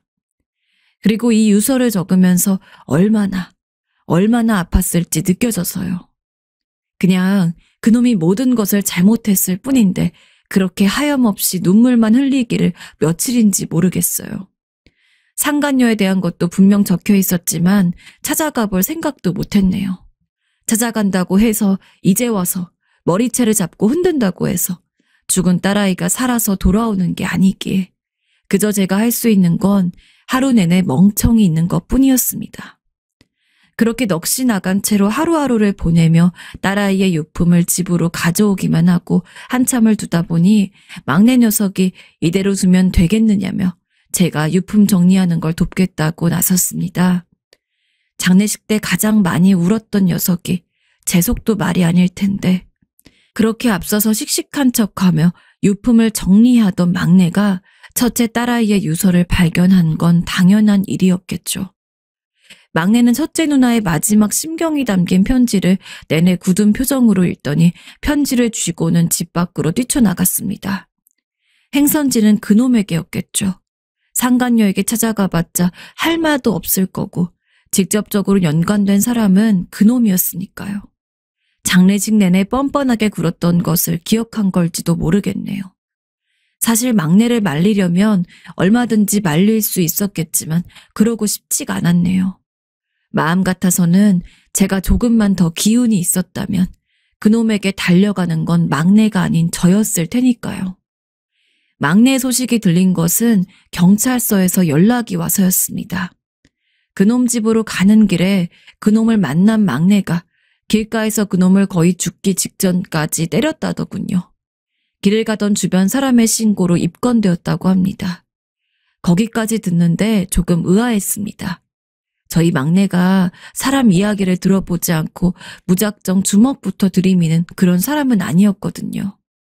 제 아무리 첫째 누나의 유서를 보았더라도. 막내의 성정상 예의상으로나마 이유를 물었을 텐데 팔은 안으로 굽는다고 그놈이나 주변 목격자의 말을 온전히 믿을 수 없어서 막내에게 직접 이유를 물었습니다. 그랬더니 그놈이 저희 딸아이를 정신병자로 매도하며 자기 잘못은 하나도 없다는 식으로 이야기했다더군요. 오히려 외도한 것에 대한 정당성마저 부여하면서요. 그런 모습을 보니 화를 더는 참을 수가 없었답니다. 저놈을 죽이고 내가 감옥에 가더라도 좋으니까 어떻게든 저 낯짝을 찢어놓고 싶었대요. 그 이야기를 들으니 막내가 어째서 그랬는지 이해가 가더군요. 그 자리에 있던 게 저였더라도 그렇게 했을 겁니다. 특히나 막내는 유독 첫째를 잘 따랐으니 주먹이 나가지 않고는 배기지 못했겠죠. 막내도 저도 그놈에게 합의해달라고 할 마음이 전혀 없었지만 그쪽에서 일말의 양심이라도 남은 것인지 뭔지 먼저 합의하는 게 어떻겠냐고 제안하더군요. 자기는 막내의 처벌을 원치 않는다고 하면서요. 막내는 끝까지 합의하고 싶지 않아 했지만 제가 억지로 설득했습니다. 생각해보니 이런 일로 막내가 감옥에 가거나 처벌을 받는 걸 딸아이가 원치 않을 것 같다는 생각이 들었습니다. 막내도 그렇게 말을 하니까 마지못해 동의하면서 합의하겠다고 했습니다. 그놈은 합의하겠다는 의사를 전달하자 합의를 해주는 대신에 조건이 있다고 하더군요. 합의해드릴 테니까 조건이 있습니다. 어떤 일이 있어도 앞으로 절대 다신 찾아오지 마세요. 처제, 처남, 그리고 어머님도요. 약속 지킨다고 사인해 주시면 바로 합의해 드릴게요. 아시겠죠? 사위는 자기가 무슨 패를 가지고 있는 것처럼 굴더군요. 아예 없는 사람, 처음부터 몰랐던 사람처럼 제 갈 길 가자고요. 그렇게 헤어졌네요. 그냥 그렇게 끝난 줄 알았습니다. 딸아이의 방과 유품을 매일 깨끗이 해두면서 그리움을 달래다 보면 언젠가는 괜찮아지지 않을까 하는 생각도 했었네요. 겨우 1년을 살아냈는데 얼마나 많은 슬픔을 삼켜내었는지 기억도 나지 않네요. 매일 딸아이의 방에서 살다시피 하면서 어렸을 때의 앨범을 꺼내보며 딸아이의 얼굴을 어루만지고 조금 더 잘해줄걸. 우리 딸아이가 이렇게 떠날 줄 알았다면 좋아하는 음식만 한가득 해주고 사랑한다고 더 자주 말해줄걸. 아무리 바빴어도 매일 전화 한 통씩 해볼걸. 그런 식으로 보내는 하루가 평생 같고 그 하루가 모인 1년이 1000년 같았습니다. 매일 눈물로 밤을 지새다 보니 1년이라는 시간이 흘렀을 뿐인데도 사람이 폭삭 늙더군요. 아이들은 절 많이 걱정했어요. 하나뿐인 첫째 누나 언니를 잃었는데 이러다 엄마까지 잃는 건 아닐까 하고. 하지만 우연하게 들려온 그 소식이 아니었다면 아마 언젠가 정말 괜찮아졌을 수도 있을 것 같아요. 고통이 무뎌지진 않았지만 시간이 갈수록 마음의 땅이 물러지고 있었거든요. 땅을 파지 않아도 언젠간 딸아이가 들어갈 만큼 작은 묫자리가 마음에 생길 수 있을 것 같았습니다. 차라리 듣지 않았으면 좋았을까? 들은 게 다행일까? 그 소식은 바로 그놈이 재혼한다는 소식이었습니다. 처음엔 상대가 불쌍해서라도 한마디를 해줄까 싶어서 상대가 누군지 알아봤습니다. 혹시나 그놈이 어떤 놈인지 모르고 결혼을 하는 순진한 여자라면 불쌍하잖아요. 그런데 뻔뻔하게도 착하고 어여쁜 우리 딸아이가 죽은 지 불과 1년 만에 딸아이를 죽게 만든 거나 마찬가지인 그 상간녀와 재혼을 하는 것이었습니다. 청첩장에 분명히 적힌 이름이 딸아이가 유서에 적어두었던 그 이름이 동일했습니다. 그 이름이 확실했어요. 무어라 형언할 수 없는 천불이 속에서 나고 눈물이 줄줄 흘렀습니다. 그놈이 괘씸하고 내 딸이 너무 불쌍해서 내 딸은 왜 죽었어야만 했나. 이렇게 죽고 못 사는 천생연분 세계의 로맨스를 찍는 중이라면 내 딸아이와 이혼을 하고 재혼을 했어도 되는 것 아닌가. 왜? 어째서 내 딸아이가 고통을 받았어야만 했나. 그리고 이래서 다신 보는 일이 없었으면 한다고 했구나 싶었네요. 근처에서라도 만나거나 교류가 있었다면 반을 죽이는 게 아니라 진짜 어떻게든 해서 막았을 테니까. 우리가 알게 되는 걸 최대한 막고 싶었겠죠. 어떻게 이렇게 사람이 악할 수가 있나. 어떻게 이렇게까지 할 수가 있나. 며칠을 무너져 있었는지 모르겠네요. 난 아직도 딸아이를 가슴에도 묻지 못하고 있는데. 그렇게 시름시름 앓으면서 골마가다가 문득 그런 생각이 들었습니다. 살면서 한 번도 꿈을 꾸지 않았던 일. 마치 악마가 제 귓가에 속삭인 것 같았어요. 복수하렴이라고. 내 딸아이를 그놈이 죽인 거나 다름이 없으니 나는 너희의 행복을 처참히 짓밟겠다. 어디를 가든 손가락질을 받고 야유를 받고 비난 어린 시선을 받아도 행복할 수 있을지 보자. 맞습니다. 전 그 순간 복수를 결심한 겁니다. 악마의 속삭임에 넘어가서 돌이킬 수 없는 선택을 한 것이라도 제가 이 일로 벌을 받아 지옥에 떨어져서 평생 딸아이의 얼굴을 보지 못한데도 좋았습니다. 그 둘을 나락으로 보낼 수 있다면, 그럴 수만 있다면 무엇이든 할 수 있을 것 같았어요. 그 결심을 하고 가장 먼저 한 일은 상간녀의 직장이 어디인지 알아내는 일이었습니다. 그놈과 상간녀의 직장 앞에서 그들이 저지른 더러운 일로 내 딸아이가 어떻게 되었는지 상세히 적은 팻말을 들고 1인 시위를 할 작정이었습니다. 그들의 더러운 불륜에 딸아이가 얼마나 상처받고 고통스러운 시간을 보내야 했는지. 제가 팻말에 이런저런 말들을 써서 보여주고는 상간녀와 그놈의 직장 앞에서 시위하겠다고 하자 아이들이 조금 말렸습니다.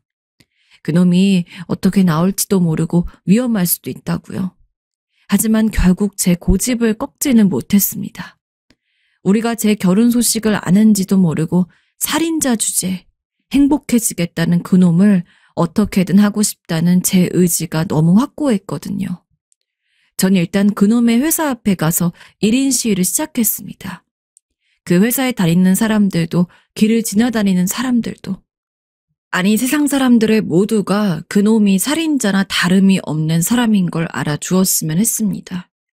확실히 효과가 조금은 있었는지 무슨 말 같지도 않은 소리를 짓거리라는 건진 모르겠지만 그놈에게서 연락이 오더군요. 받지 않았습니다. 그저 그 2명이 다시는 얼굴을 들고 다닐 수 없다면 더 바랄 것이 없었습니다.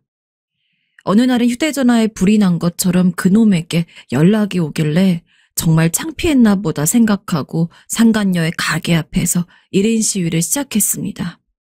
그놈뿐만 아니라 상간녀도 함께 지옥 같은 삶을 살아야 하니까요.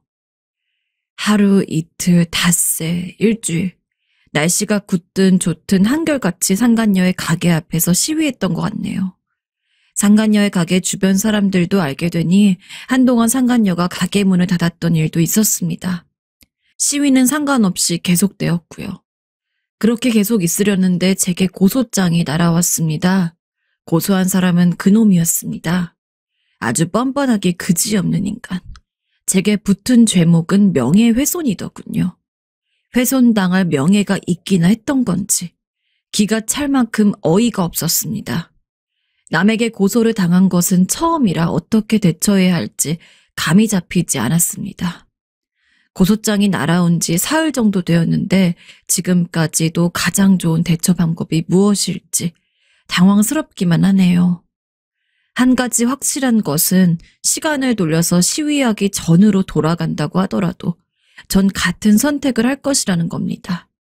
누가 뭐라고 해도 돌을 던지고 제게 욕을 한데도 제가 죽은 딸아이를 위해서 할 수 있는 일은 이게 전부니까요.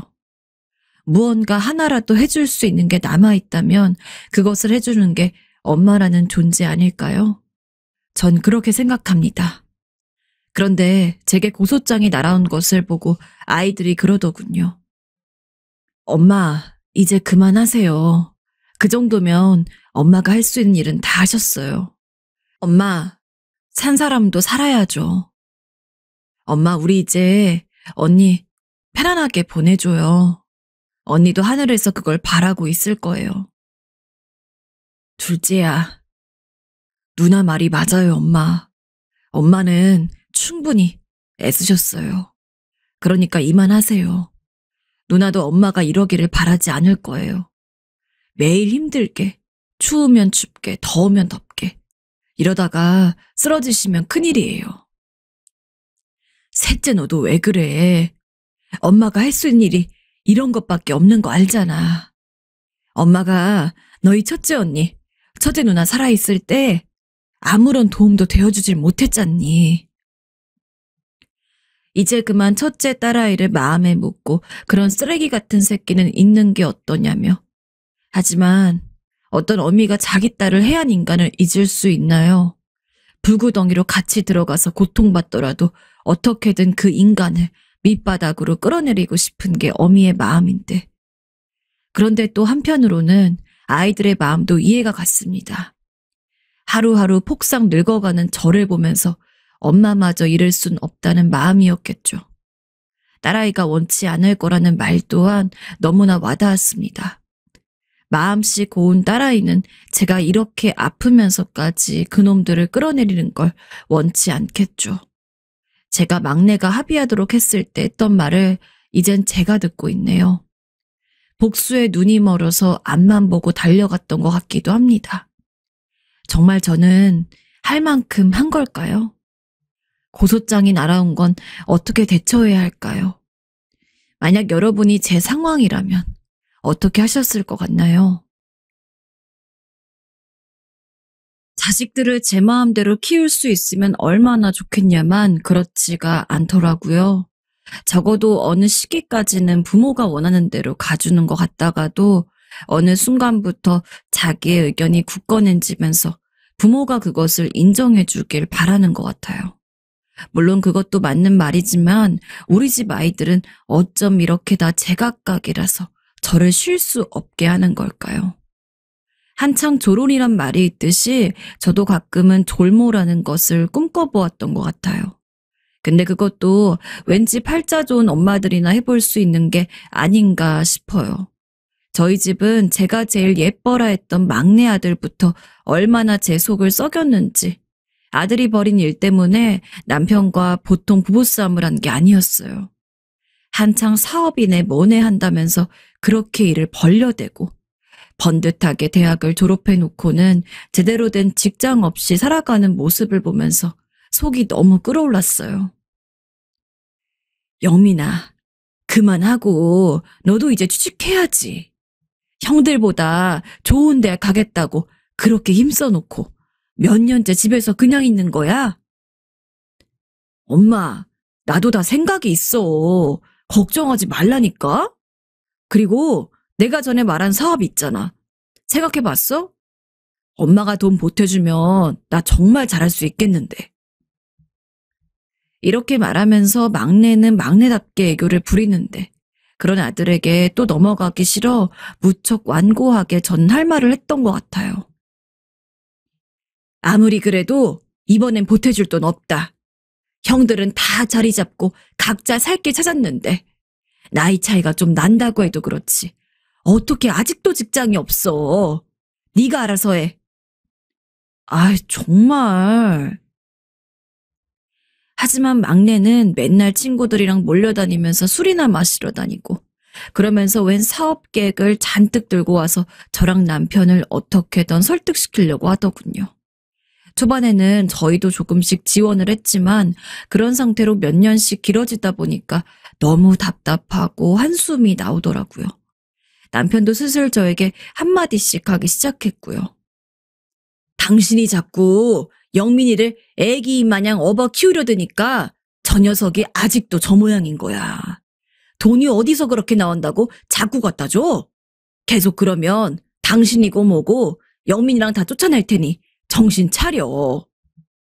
아들 셋을 그동안 군말 없이 생활비 아껴가며 열심히 교육시키고 살림시킨 제 공은 다 없고 남편은 당장 눈에 보이는 단점만 지적하며 제 탓을 하더라고요. 그 모습에 얼마나 화가 나던지 저도 남편과 대판 싸우게 되었어요. 참다가 터뜨린 제 모습에 남편도 당황했는지 이후로 별 말을 꺼내진 않았지만 어찌되었건 막내 아들의 대책 없는 모습들은 여전히 고민거리이긴 했어요. 이제는 절대 줄 수 없다고 못을 박아두긴 했지만 그런다고 해서 쉽게 고쳐지고 제깍 취업을 할 것이었다면 진즉에 했을 테니까요. 그러던 사이 결국 막내 아들은 매우 큰 사고를 치게 되었는데요. 이 일로 인해서 남편은 화병이 나서 결국 알아눕게 되었고 그나마 기운을 좀 차린 뒤에는 술만 마시기 시작했어요. 바로 어떻게 말해야 할지 모르겠네요. 입이 떨어지지 않는데 아들이 본인이 투자거리로 생각했던 뭔가가 있던 모양인데 돈줄을 우리가 쥐고서 놔주질 않으니 글쎄 그걸 몰래 빼돌려서 종적을 감춰버린 것입니다. 네, 도둑놈처럼요. 당시 시누이가 예전에 우리 부부에게 빌렸던 돈을 갚겠다며 집에 찾아왔는데 아들은 자기 고모가 계좌이체 같은 걸 잘할 줄 모르는 걸 알고 그걸 도와준답시고 은행에 함께 갔었나 봐요. 근데 우리 부부가 없는 사이에 시누이가 온 거고 나중에 집에 돌아왔을 때 전화로 이 내용을 듣게 되었어요. 아무리 그래도 그렇지. 어쩜 제 고모가 자기 아빠에게 진 빚을 갚겠다고 갖고 온 돈을 자기 통장으로 이체시켜가지고 사라질 수가 있나요? 아무리 제 아들이라고 하지만 전 이 부분이 너무 창피스러웠고 죽고 싶을 만큼 수치스러워서 시누이에게 뭐라 말도 할 수 없었어요. 그 돈은 시누이가 자기네 사는 지역에서 가게를 조그맣게 하겠다며 꽤 오래전에 빌려가던 돈이었고 그때 우리 부부가 엄청 다투면서 겨우겨우 빌려줬던 목돈이었어요. 그걸 갖고 사라져버렸으니 남편이나 저나 기가 막혔고 아무리 백방으로 찾아보고 별짓을 다 해봤지만 돈과 함께 막내 아들은 완전히 사라져버려서 거처를 알 수가 없었어요. 남편은 자기 여동생이 힘겹게 번 돈을 아들이 중간에서 갖고 사라져버렸으니 살맛이 안 난다며 술만 마셔대더군요. 저 역시 기력이 떨어지고 만사다 귀찮고 싫어져서 그럭저럭 살아가고 있었는데 막내 아들의 소식을 모른 채로 쭉 지내던 중 갑작스레 큰일이 생겼습니다. 바로 남편에게 병이 생긴 거였어요. 남편은 그 뒤로 시름시름 앓더니 어느 날 무언가를 예감한 듯 아무래도 내가 오래 못 살 것 같아 여보 라고 말하더군요. 그리고 남편은 오래 견디지 못하고 너무도 허망하게 세상을 떠나버렸습니다. 원래 체력이 좀 약하기도 했지만 술을 너무 많이 마시면서 건강을 돌보지 않았던 부분도 있고 여러모로 남편도 참 힘들었으리라 생각하니 마음이 썩 좋지 않았어요. 또 가는 날에 남편은 결국 막내를 찾더라고요. 그 녀석 어디서 뭘 하고 있을지 모르겠지만 당신이 잘 보살펴줘. 혹시라도 돌아오면. 술만 먹으면 막내 뒷담을 했던 남편이지만 사실은 많이 그리워했던 것 같더라고요. 그 말에 어찌나 가슴이 찢어지던지. 같이 살 때에는 그렇게 속상해했고 돈을 들고 사라졌을 때에도 난리가 났었지만 아무렴 자식이다 보니 어쩔 수 없는 구석이 있는 거겠죠. 그 후 당시 저는 남편과 살던 집을 정리하고 둘째 아들이 자기네 집으로 들어와서 같이 살자기에 그리로 움직이게 되었어요. 큰아들은 미국에서 정착한 지 좀 되었고 그쪽으로 넘어오라고 하긴 했지만 솔직히 자신이 없더라고요. 엄마, 그러지 말고 엄마도 미국으로 와. 재민이네 있어서 뭐해. 재수 씨랑 엄마랑 좀 불편할 거 아니야. 큰아들 말 맞다나 저는 둘째 며느리랑 좀 어색한 사이이긴 했어요. 왜냐면 큰 며느리는 그럭저럭 성격이 괜찮은 편인데 둘째 며느리는 상견례 때부터 뭐가 잘 안 맞아서 그런지 같이 있으면 늘 신경이 쓰였거든요. 그리고 둘째는 늦은 나이에 결혼을 한 터라 손주들도 어렸거든요. 하지만 저 혼자 살기도 걱정스럽고 어찌되었건 둘째 아들이 살고 있는 그 집으로 들어가서 사는 수밖에 없었어요. 둘째 며느리도 이런 결정을 할 때 막내 아들도 사라져버리고 남편도 잃은 제 모습이 조금 짠했는지 얼른 모셔오라고 했다는 거예요. 결국 힘들 때에는 어찌되었건 가족밖에 없구나 하면서 저도 마음을 좀 다스리고 큰아들의 제안은 그대로 넣어두고 둘째 아들네 가서 살게 되었어요. 하지만 역시 가족밖에 없다고 생각했던 저는 큰 착각을 하고 있었다는 것을 얼마 지나지 않아 깨닫게 되었고 매우 지옥 같은 시간이 이어지게 되었습니다. 사실 가족은 아들이지 며느리가 제 피부치는 아니지 않습니까? 전 이제 딸 같은 며느리, 엄마 같은 시어머니란 말만 들어도 경기를 일으킬 것 같고 신물이 날 정도예요. 처음에는 둘째 며느리가 저를 그렇게 짠하게 생각한다고 해서 저도 마음을 조금 열고 그 집에 들어가서 살게 되었는데요. 한동안 그 집 작은 방에서 살고 있을 때에는 딱히 불편한 것을 몰랐어요. 아들네에는 별도로 와서 집안일을 해주는 아주머니도 파트타임으로 있었거든요. 며느리며 아들이며 둘 다 일하다 보니 엄청나게 넉넉한 살림이 아니지만 그래야 했나 봐요. 하지만 평소 간이 좋지 않고 자기 아빠를 닮아 지병도 있었던 둘째 아들은 어쩜 그런 것도 닮는 건지 술로 인해서 건강이 점점 악화되기 시작했어요. 전 이런 부분들이 걱정스러워서 아들이 술을 마시지 못하도록 나름의 신경을 썼지만 어째 자기 아빠보다 알코올 의존도가 더 높아진 것 같더라고요. 그런 상태로 건강검진을 했을 때 상황이 너무 안 좋게 나와서 얼마나 걱정이 되던지 전 그때 다시 둘째 아들에게 야단을 크게 쳤어요.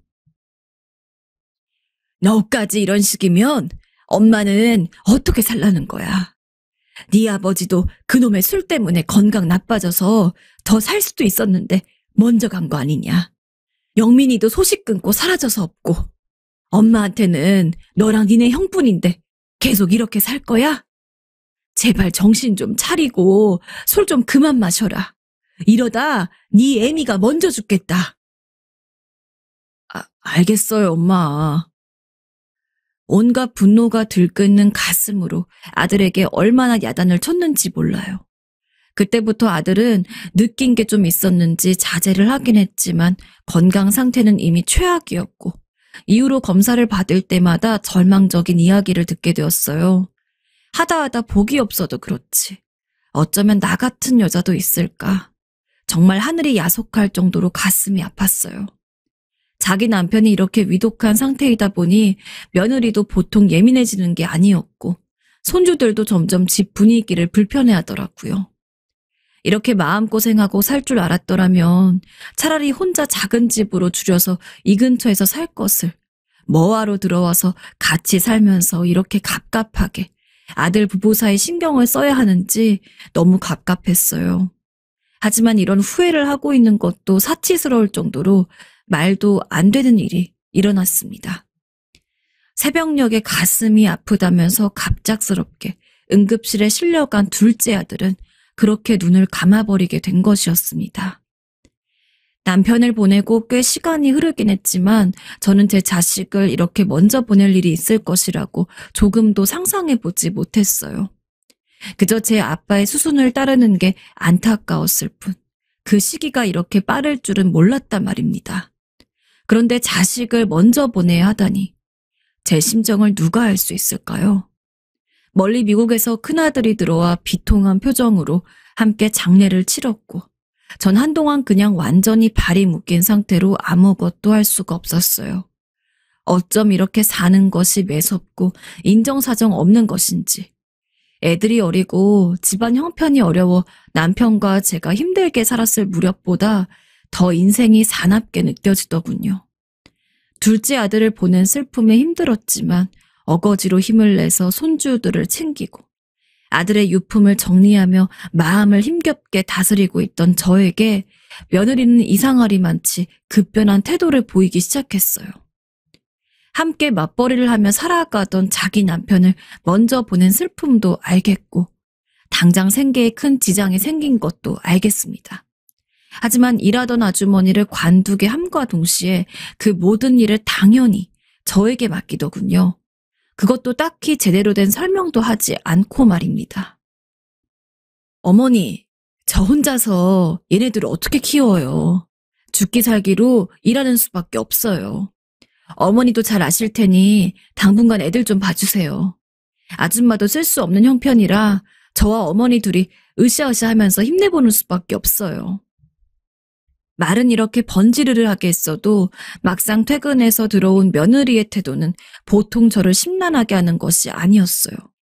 전에 일하던 그 아주머니한테도 이렇게 하진 않았겠다 싶을 정도로 엄청 저를 시켜대더라고요. 어머니, 빨래 저렇게 두면 안 된다고 말씀드렸잖아요. 냄새 난다고요.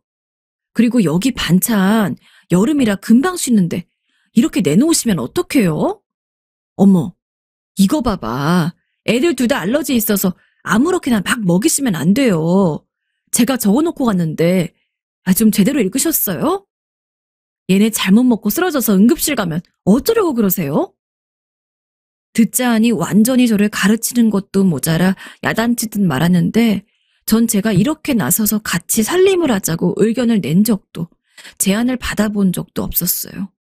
근데 그냥 무작정 맡기더니 퇴근하고 올 때마다 이렇게 불평을 늘어놓기 일쑤인 것입니다. 하지만 저도 나이가 보통 많은 게 아니에요. 70을 넘긴 노인네가 돈 받고 일하는 가정부도 아니고 어떻게 이런 일들을 숙달되게 하나씩 다 마음에 들게 할 수 있겠어요. 젊은 사람들이 입맛대로 주문하면 그게 척척 나올 수 있겠냐고요. 그래도 며느리 마음에 들겠다고 최선을 다하는데 며느리는 올 때마다 아휴 정말 몇 번을 가르쳐드려야 하는 거야 하며 야단을 쳤습니다. 그래서인지 전 둘째 아들을 잃은 슬픔조차 제대로 생각할 시간이 없을 정도로 몸이 고되고 정신적으로 지쳐갔어요. 그러던 어느 날 하루가 멀다 하고 나오는 며느리의 잔소리를 견딜 수가 없었기에 저도 결국 통보를 했어요. 예, 나는 이렇게는 못 살겠다. 내가 무슨 가정부 아줌마도 아니고 나는 이렇게 살겠다고 너한테 말한 적도 없다. 내가 하는 게 마음에 안 들면 나랑 같이 안 살면 되는 거야. 나는 저기 큰애 있는 미국에 가든지 아니면 차라리 요양원이라도 보내줘라. 이 집에서 내가 나가마. 솔직히 이렇게 말하면 자기도 좀 느끼는 게 있겠거니 싶었고 그게 아니라면 전 정말 따로 나가 살고 싶었어요. 며느리부터 시작해서 손주와 손녀까지 온갖 집안일을 저한테 불평해대고 쉬지도 못하게 아침부터 저녁까지 부려먹는데 살 수가 없었거든요. 그런데 며느리는 또 정색을 하더니 바로 답하더군요. 어머니, 서운하셨어요? 그런 말씀을 하셨어야죠. 저나 애들이나 그 사람 보내놓고 너무 예민했었나 봐요. 어머니도 마찬가지실 거고요. 그렇다고 나가겠다는 말씀을 하시면 저희도 섭섭해요. 나중에 그 사람 얼굴을 어떻게 보라고요. 저희가 잘할게요, 어머니. 이 말을 들으니 저도 한층 화가 꺾였고 어쩔 수 없는 불협화음이었나 보다 싶어 그냥 속을 추스렸어요. 그런데 며느리가 했던 이 말은 그냥 허울 좋은 달래기 용이었더군요. 그렇게 꼴 보기 싫으면 요양원에 보내던지 아님 거기다 댈 돈이 아까웠으면 미국 가는 절차만이라도 도와줘서 보내버리던지 하면 되는 거 아닌가요? 며칠간은 미안하다고 하며 제 안색을 살피더니 이후로는 다시 똑같은 일상이 이어지고 갈수록 말은 험해지더라고요. 그래도 저는 며느리가 나름 잘하겠다고 했던 말을 떠올리면서 본인도 바쁘고 남편 없이 애 키우느라 힘들겠지 싶어 꾹꾹 참았는데 말입니다. 그저 꾸역꾸역 달래가면서 저를 붙들어 놓고는 이제 제가 완전히 여기 묶였다고 생각을 한 건지 남한테도 못할 막말을 해대지 뭡니까? 아우, 어머니, 이게 뭐야? 김치찌개 너무 짜요. 어째 연세를 곱빼기로 드시나? 갈수록 이렇게 간을 엉망으로 보시면 어째? 하여간 노인네들은 밥 시킬 게 아니면 그냥 주는 대로 먹게만 해야 된다더니 딱 그 말이 맞네. 아니 뭐 이렇게 짜요 어머니? 이제는 반말 섞어서 존댓말도 아닌 이상한 말투로 함부로 말하는 것이었어요. 들을수록 꽤나 모욕적인 말들을 아무렇지 않게 해대고 제 안색이 변하는 것 같으면 또 달래듯 어깨를 두드려주는데 이거 원 사람을 갖고 놀리는 것도 아니고 너무 불쾌하더라고요. 참다 못해서 그간 오가던 동사무소에 들려 이것저것 물어보게 되었어요. 가끔 마주하던 청년이 외려 저희 며느리보다 더 친절하더군요. 나라에서 이런 것 관련해서 복지가 있는지 알아보고 그쪽으로 해결해 보려고 전 정말 마지막 방법까지 생각을 하게 되었는데요. 동사무소 직원과 상담을 하고 나름 모두에게 문제가 없는 방식으로 나가려고 하는데도 며느리는 저를 놔주지 않는 겁니다. 저희 어머니는 제가 모실 거예요. 저희 남편이 저한테 어머니를 부탁하고 갔다고요. 사실인지 아닌지 확인도 할 수 없지만 설령 아들이 그렇게 부탁을 했다 해도 다 진절머리가 나고 싫었어요. 그렇게 힘없이 집으로 터덜터덜 걸어 들어왔고 다음 날이 되니 며느리의 태도는 더 냉정해지고 쎄해진 게 느껴졌어요. 제가 상담을 하고 알아봤다는 게 기분이 어지간히 나빴는지 분위기는 마치 살얼음판 같았어요.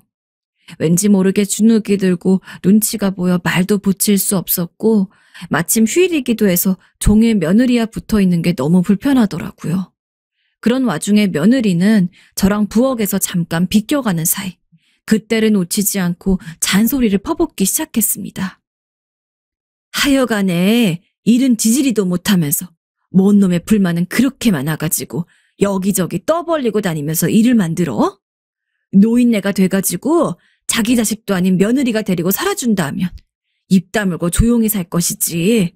아우, 진짜 성질나서 못 견디겠네.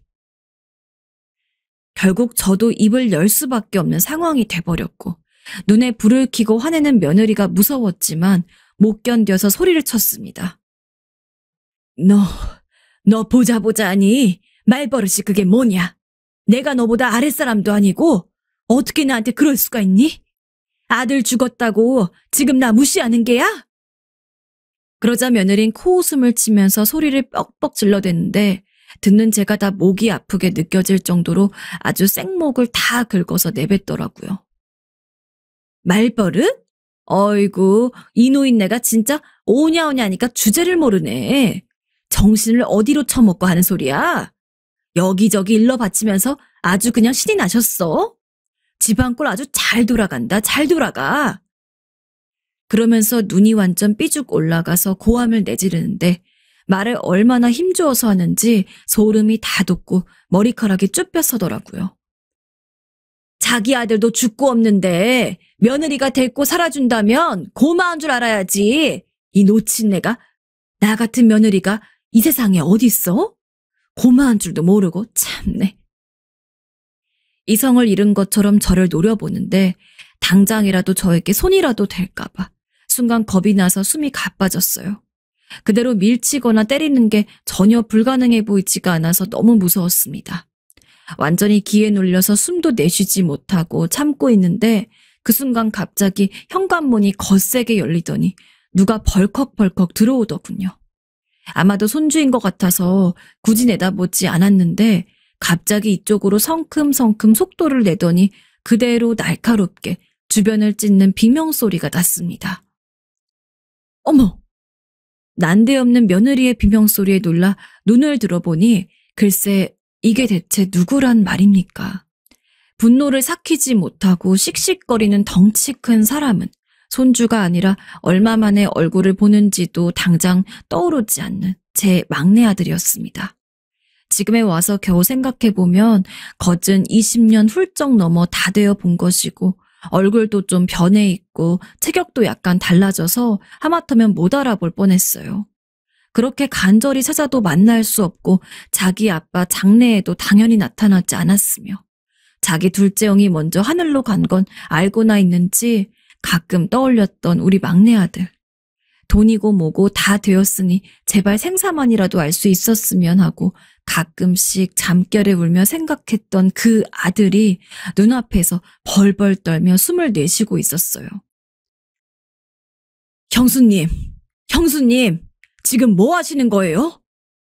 막내 아들은 며느리에게 괴성을 질러가면서 방방 뛰어대고 며느리는 부여잡고 벽에 붙어서선 완전히 공포에 질린 얼굴을 하고 있었습니다.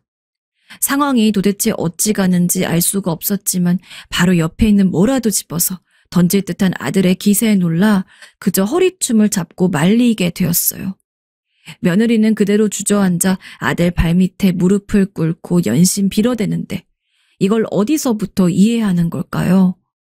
숨막힌 긴장의 시간이 지나고 겨우 숨을 고른 아들은 그대로 거실로 터벅터벅 걸어 들어와서 털썩 앉았고 전 아들에게 말도 못 붙인 채 연신 아들의 얼굴 표정만 왔다 갔다 살필 뿐이었어요.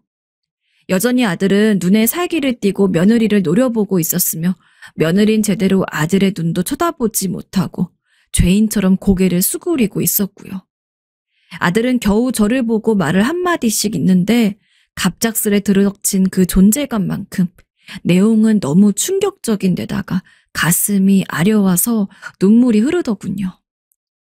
10여 년 전, 그러니까 둘째 아들이 살아있던 시기에 막내 아들은 자기 형에게 연락을 해왔다고 합니다. 제 앞에 나타나고 싶지만 차마 그럴 수가 없어서 둘째 형이 엄마를 모시고 있으니 잘 부탁한다며 월 200만 원씩 보내왔다는 거예요. 여전히 이렇다 싶게 직업이 없는 막내 아들은 노가다를 하며 번 돈을 그대로 자기 형한테 붙여가면서 저의 안위를 걱정했다고 합니다. 그러던 사이에 형이 병으로 먼저 간 것을 알게 되었고, 그러고도 꾸준히 자기 형수인 제 며느리에게 열심히 돈을 붙였던 것이고요. 하지만 시간이 갈수록 형이 먼저 저렇게 떠난 것도 안쓰럽고, 본인도 나이가 들어가다 보니 여러모로 마음이 약해져서 저를 몰래 보러 왔던 것이에요. 그 사이 몇 번이나 한 번 보러 오겠다고 했는데 그때마다 며느리가 거절했다더군요. 형수님, 그때 뭐라고 했어요?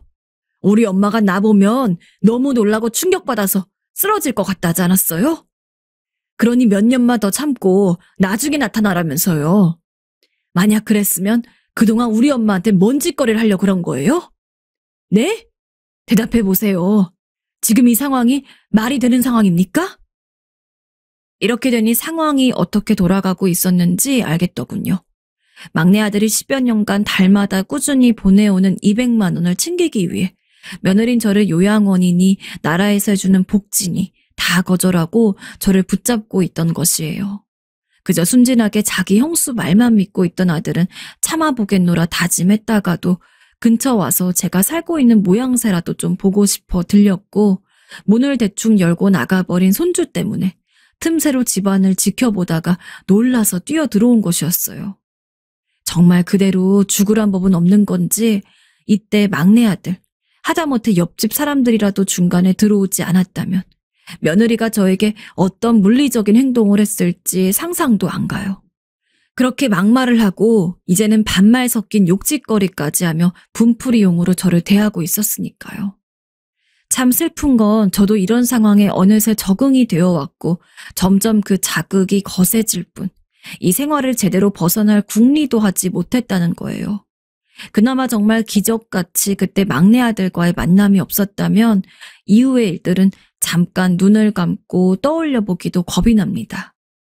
지금 현재로 넘어오자면 경찰에 며느리를 신고한 상태이며 원룸에서 혼자 살고 있는 아들 집으로 옮겨와서 살고 있어요. 그 일이 일어난 직후 아들은 제 방으로 들어가 짐을 챙겨 제 팔을 끌고 나가주었습니다. 그게 어찌나 구원의 손길처럼 느껴지던지 한편으로는 제가 탈출하듯 나오게 된 곳이 요양원도 어디 보호소도 아닌 내 자식의 부인이 살고 있으며 내가 사준 집이라는 게 참 서글펐어요. 그런데도 며느리는 아직도 정신을 못 차리고 뭐가 그렇게 억울해서 못 견디겠는지 변호사를 불러다가 대응을 한다고 난리고 막내 아들이 자기를 때린 걸 용납하지 못하겠다며 경찰에 맞고소를 했더라고요. 도대체 어디서부터 꼬이고 꼬인 건지 전 왜 이 나이가 되도록 마음 편히 잠들 수가 없는 건지 모르겠습니다. 일단은 그 집에서 나온 이후 작디 작은 아들 원룸에 살면서 수십 년 만에 만난 아들과의 만남이 실감나지 않는 날들을 보내고 있어요. 공간은 협소하지만 아들과 같이 있고 마음이 편해져서 그런지 요 근래 겨우 잠을 좀 이루고 있고요. 아들은 10여 년간 자기가 보내준 돈은 싹 다 써버리고 자기 엄마를 식모 부리듯 함부로 대하고 그렇게 한 것에 대해 철저하게 복수를 하겠다고 하는데요. 그것도 맞지만 이쯤 되니 다 지치고 피로하게 느껴지면서 그 집에서 나온 자체에만 만족하고 싶을 뿐입니다.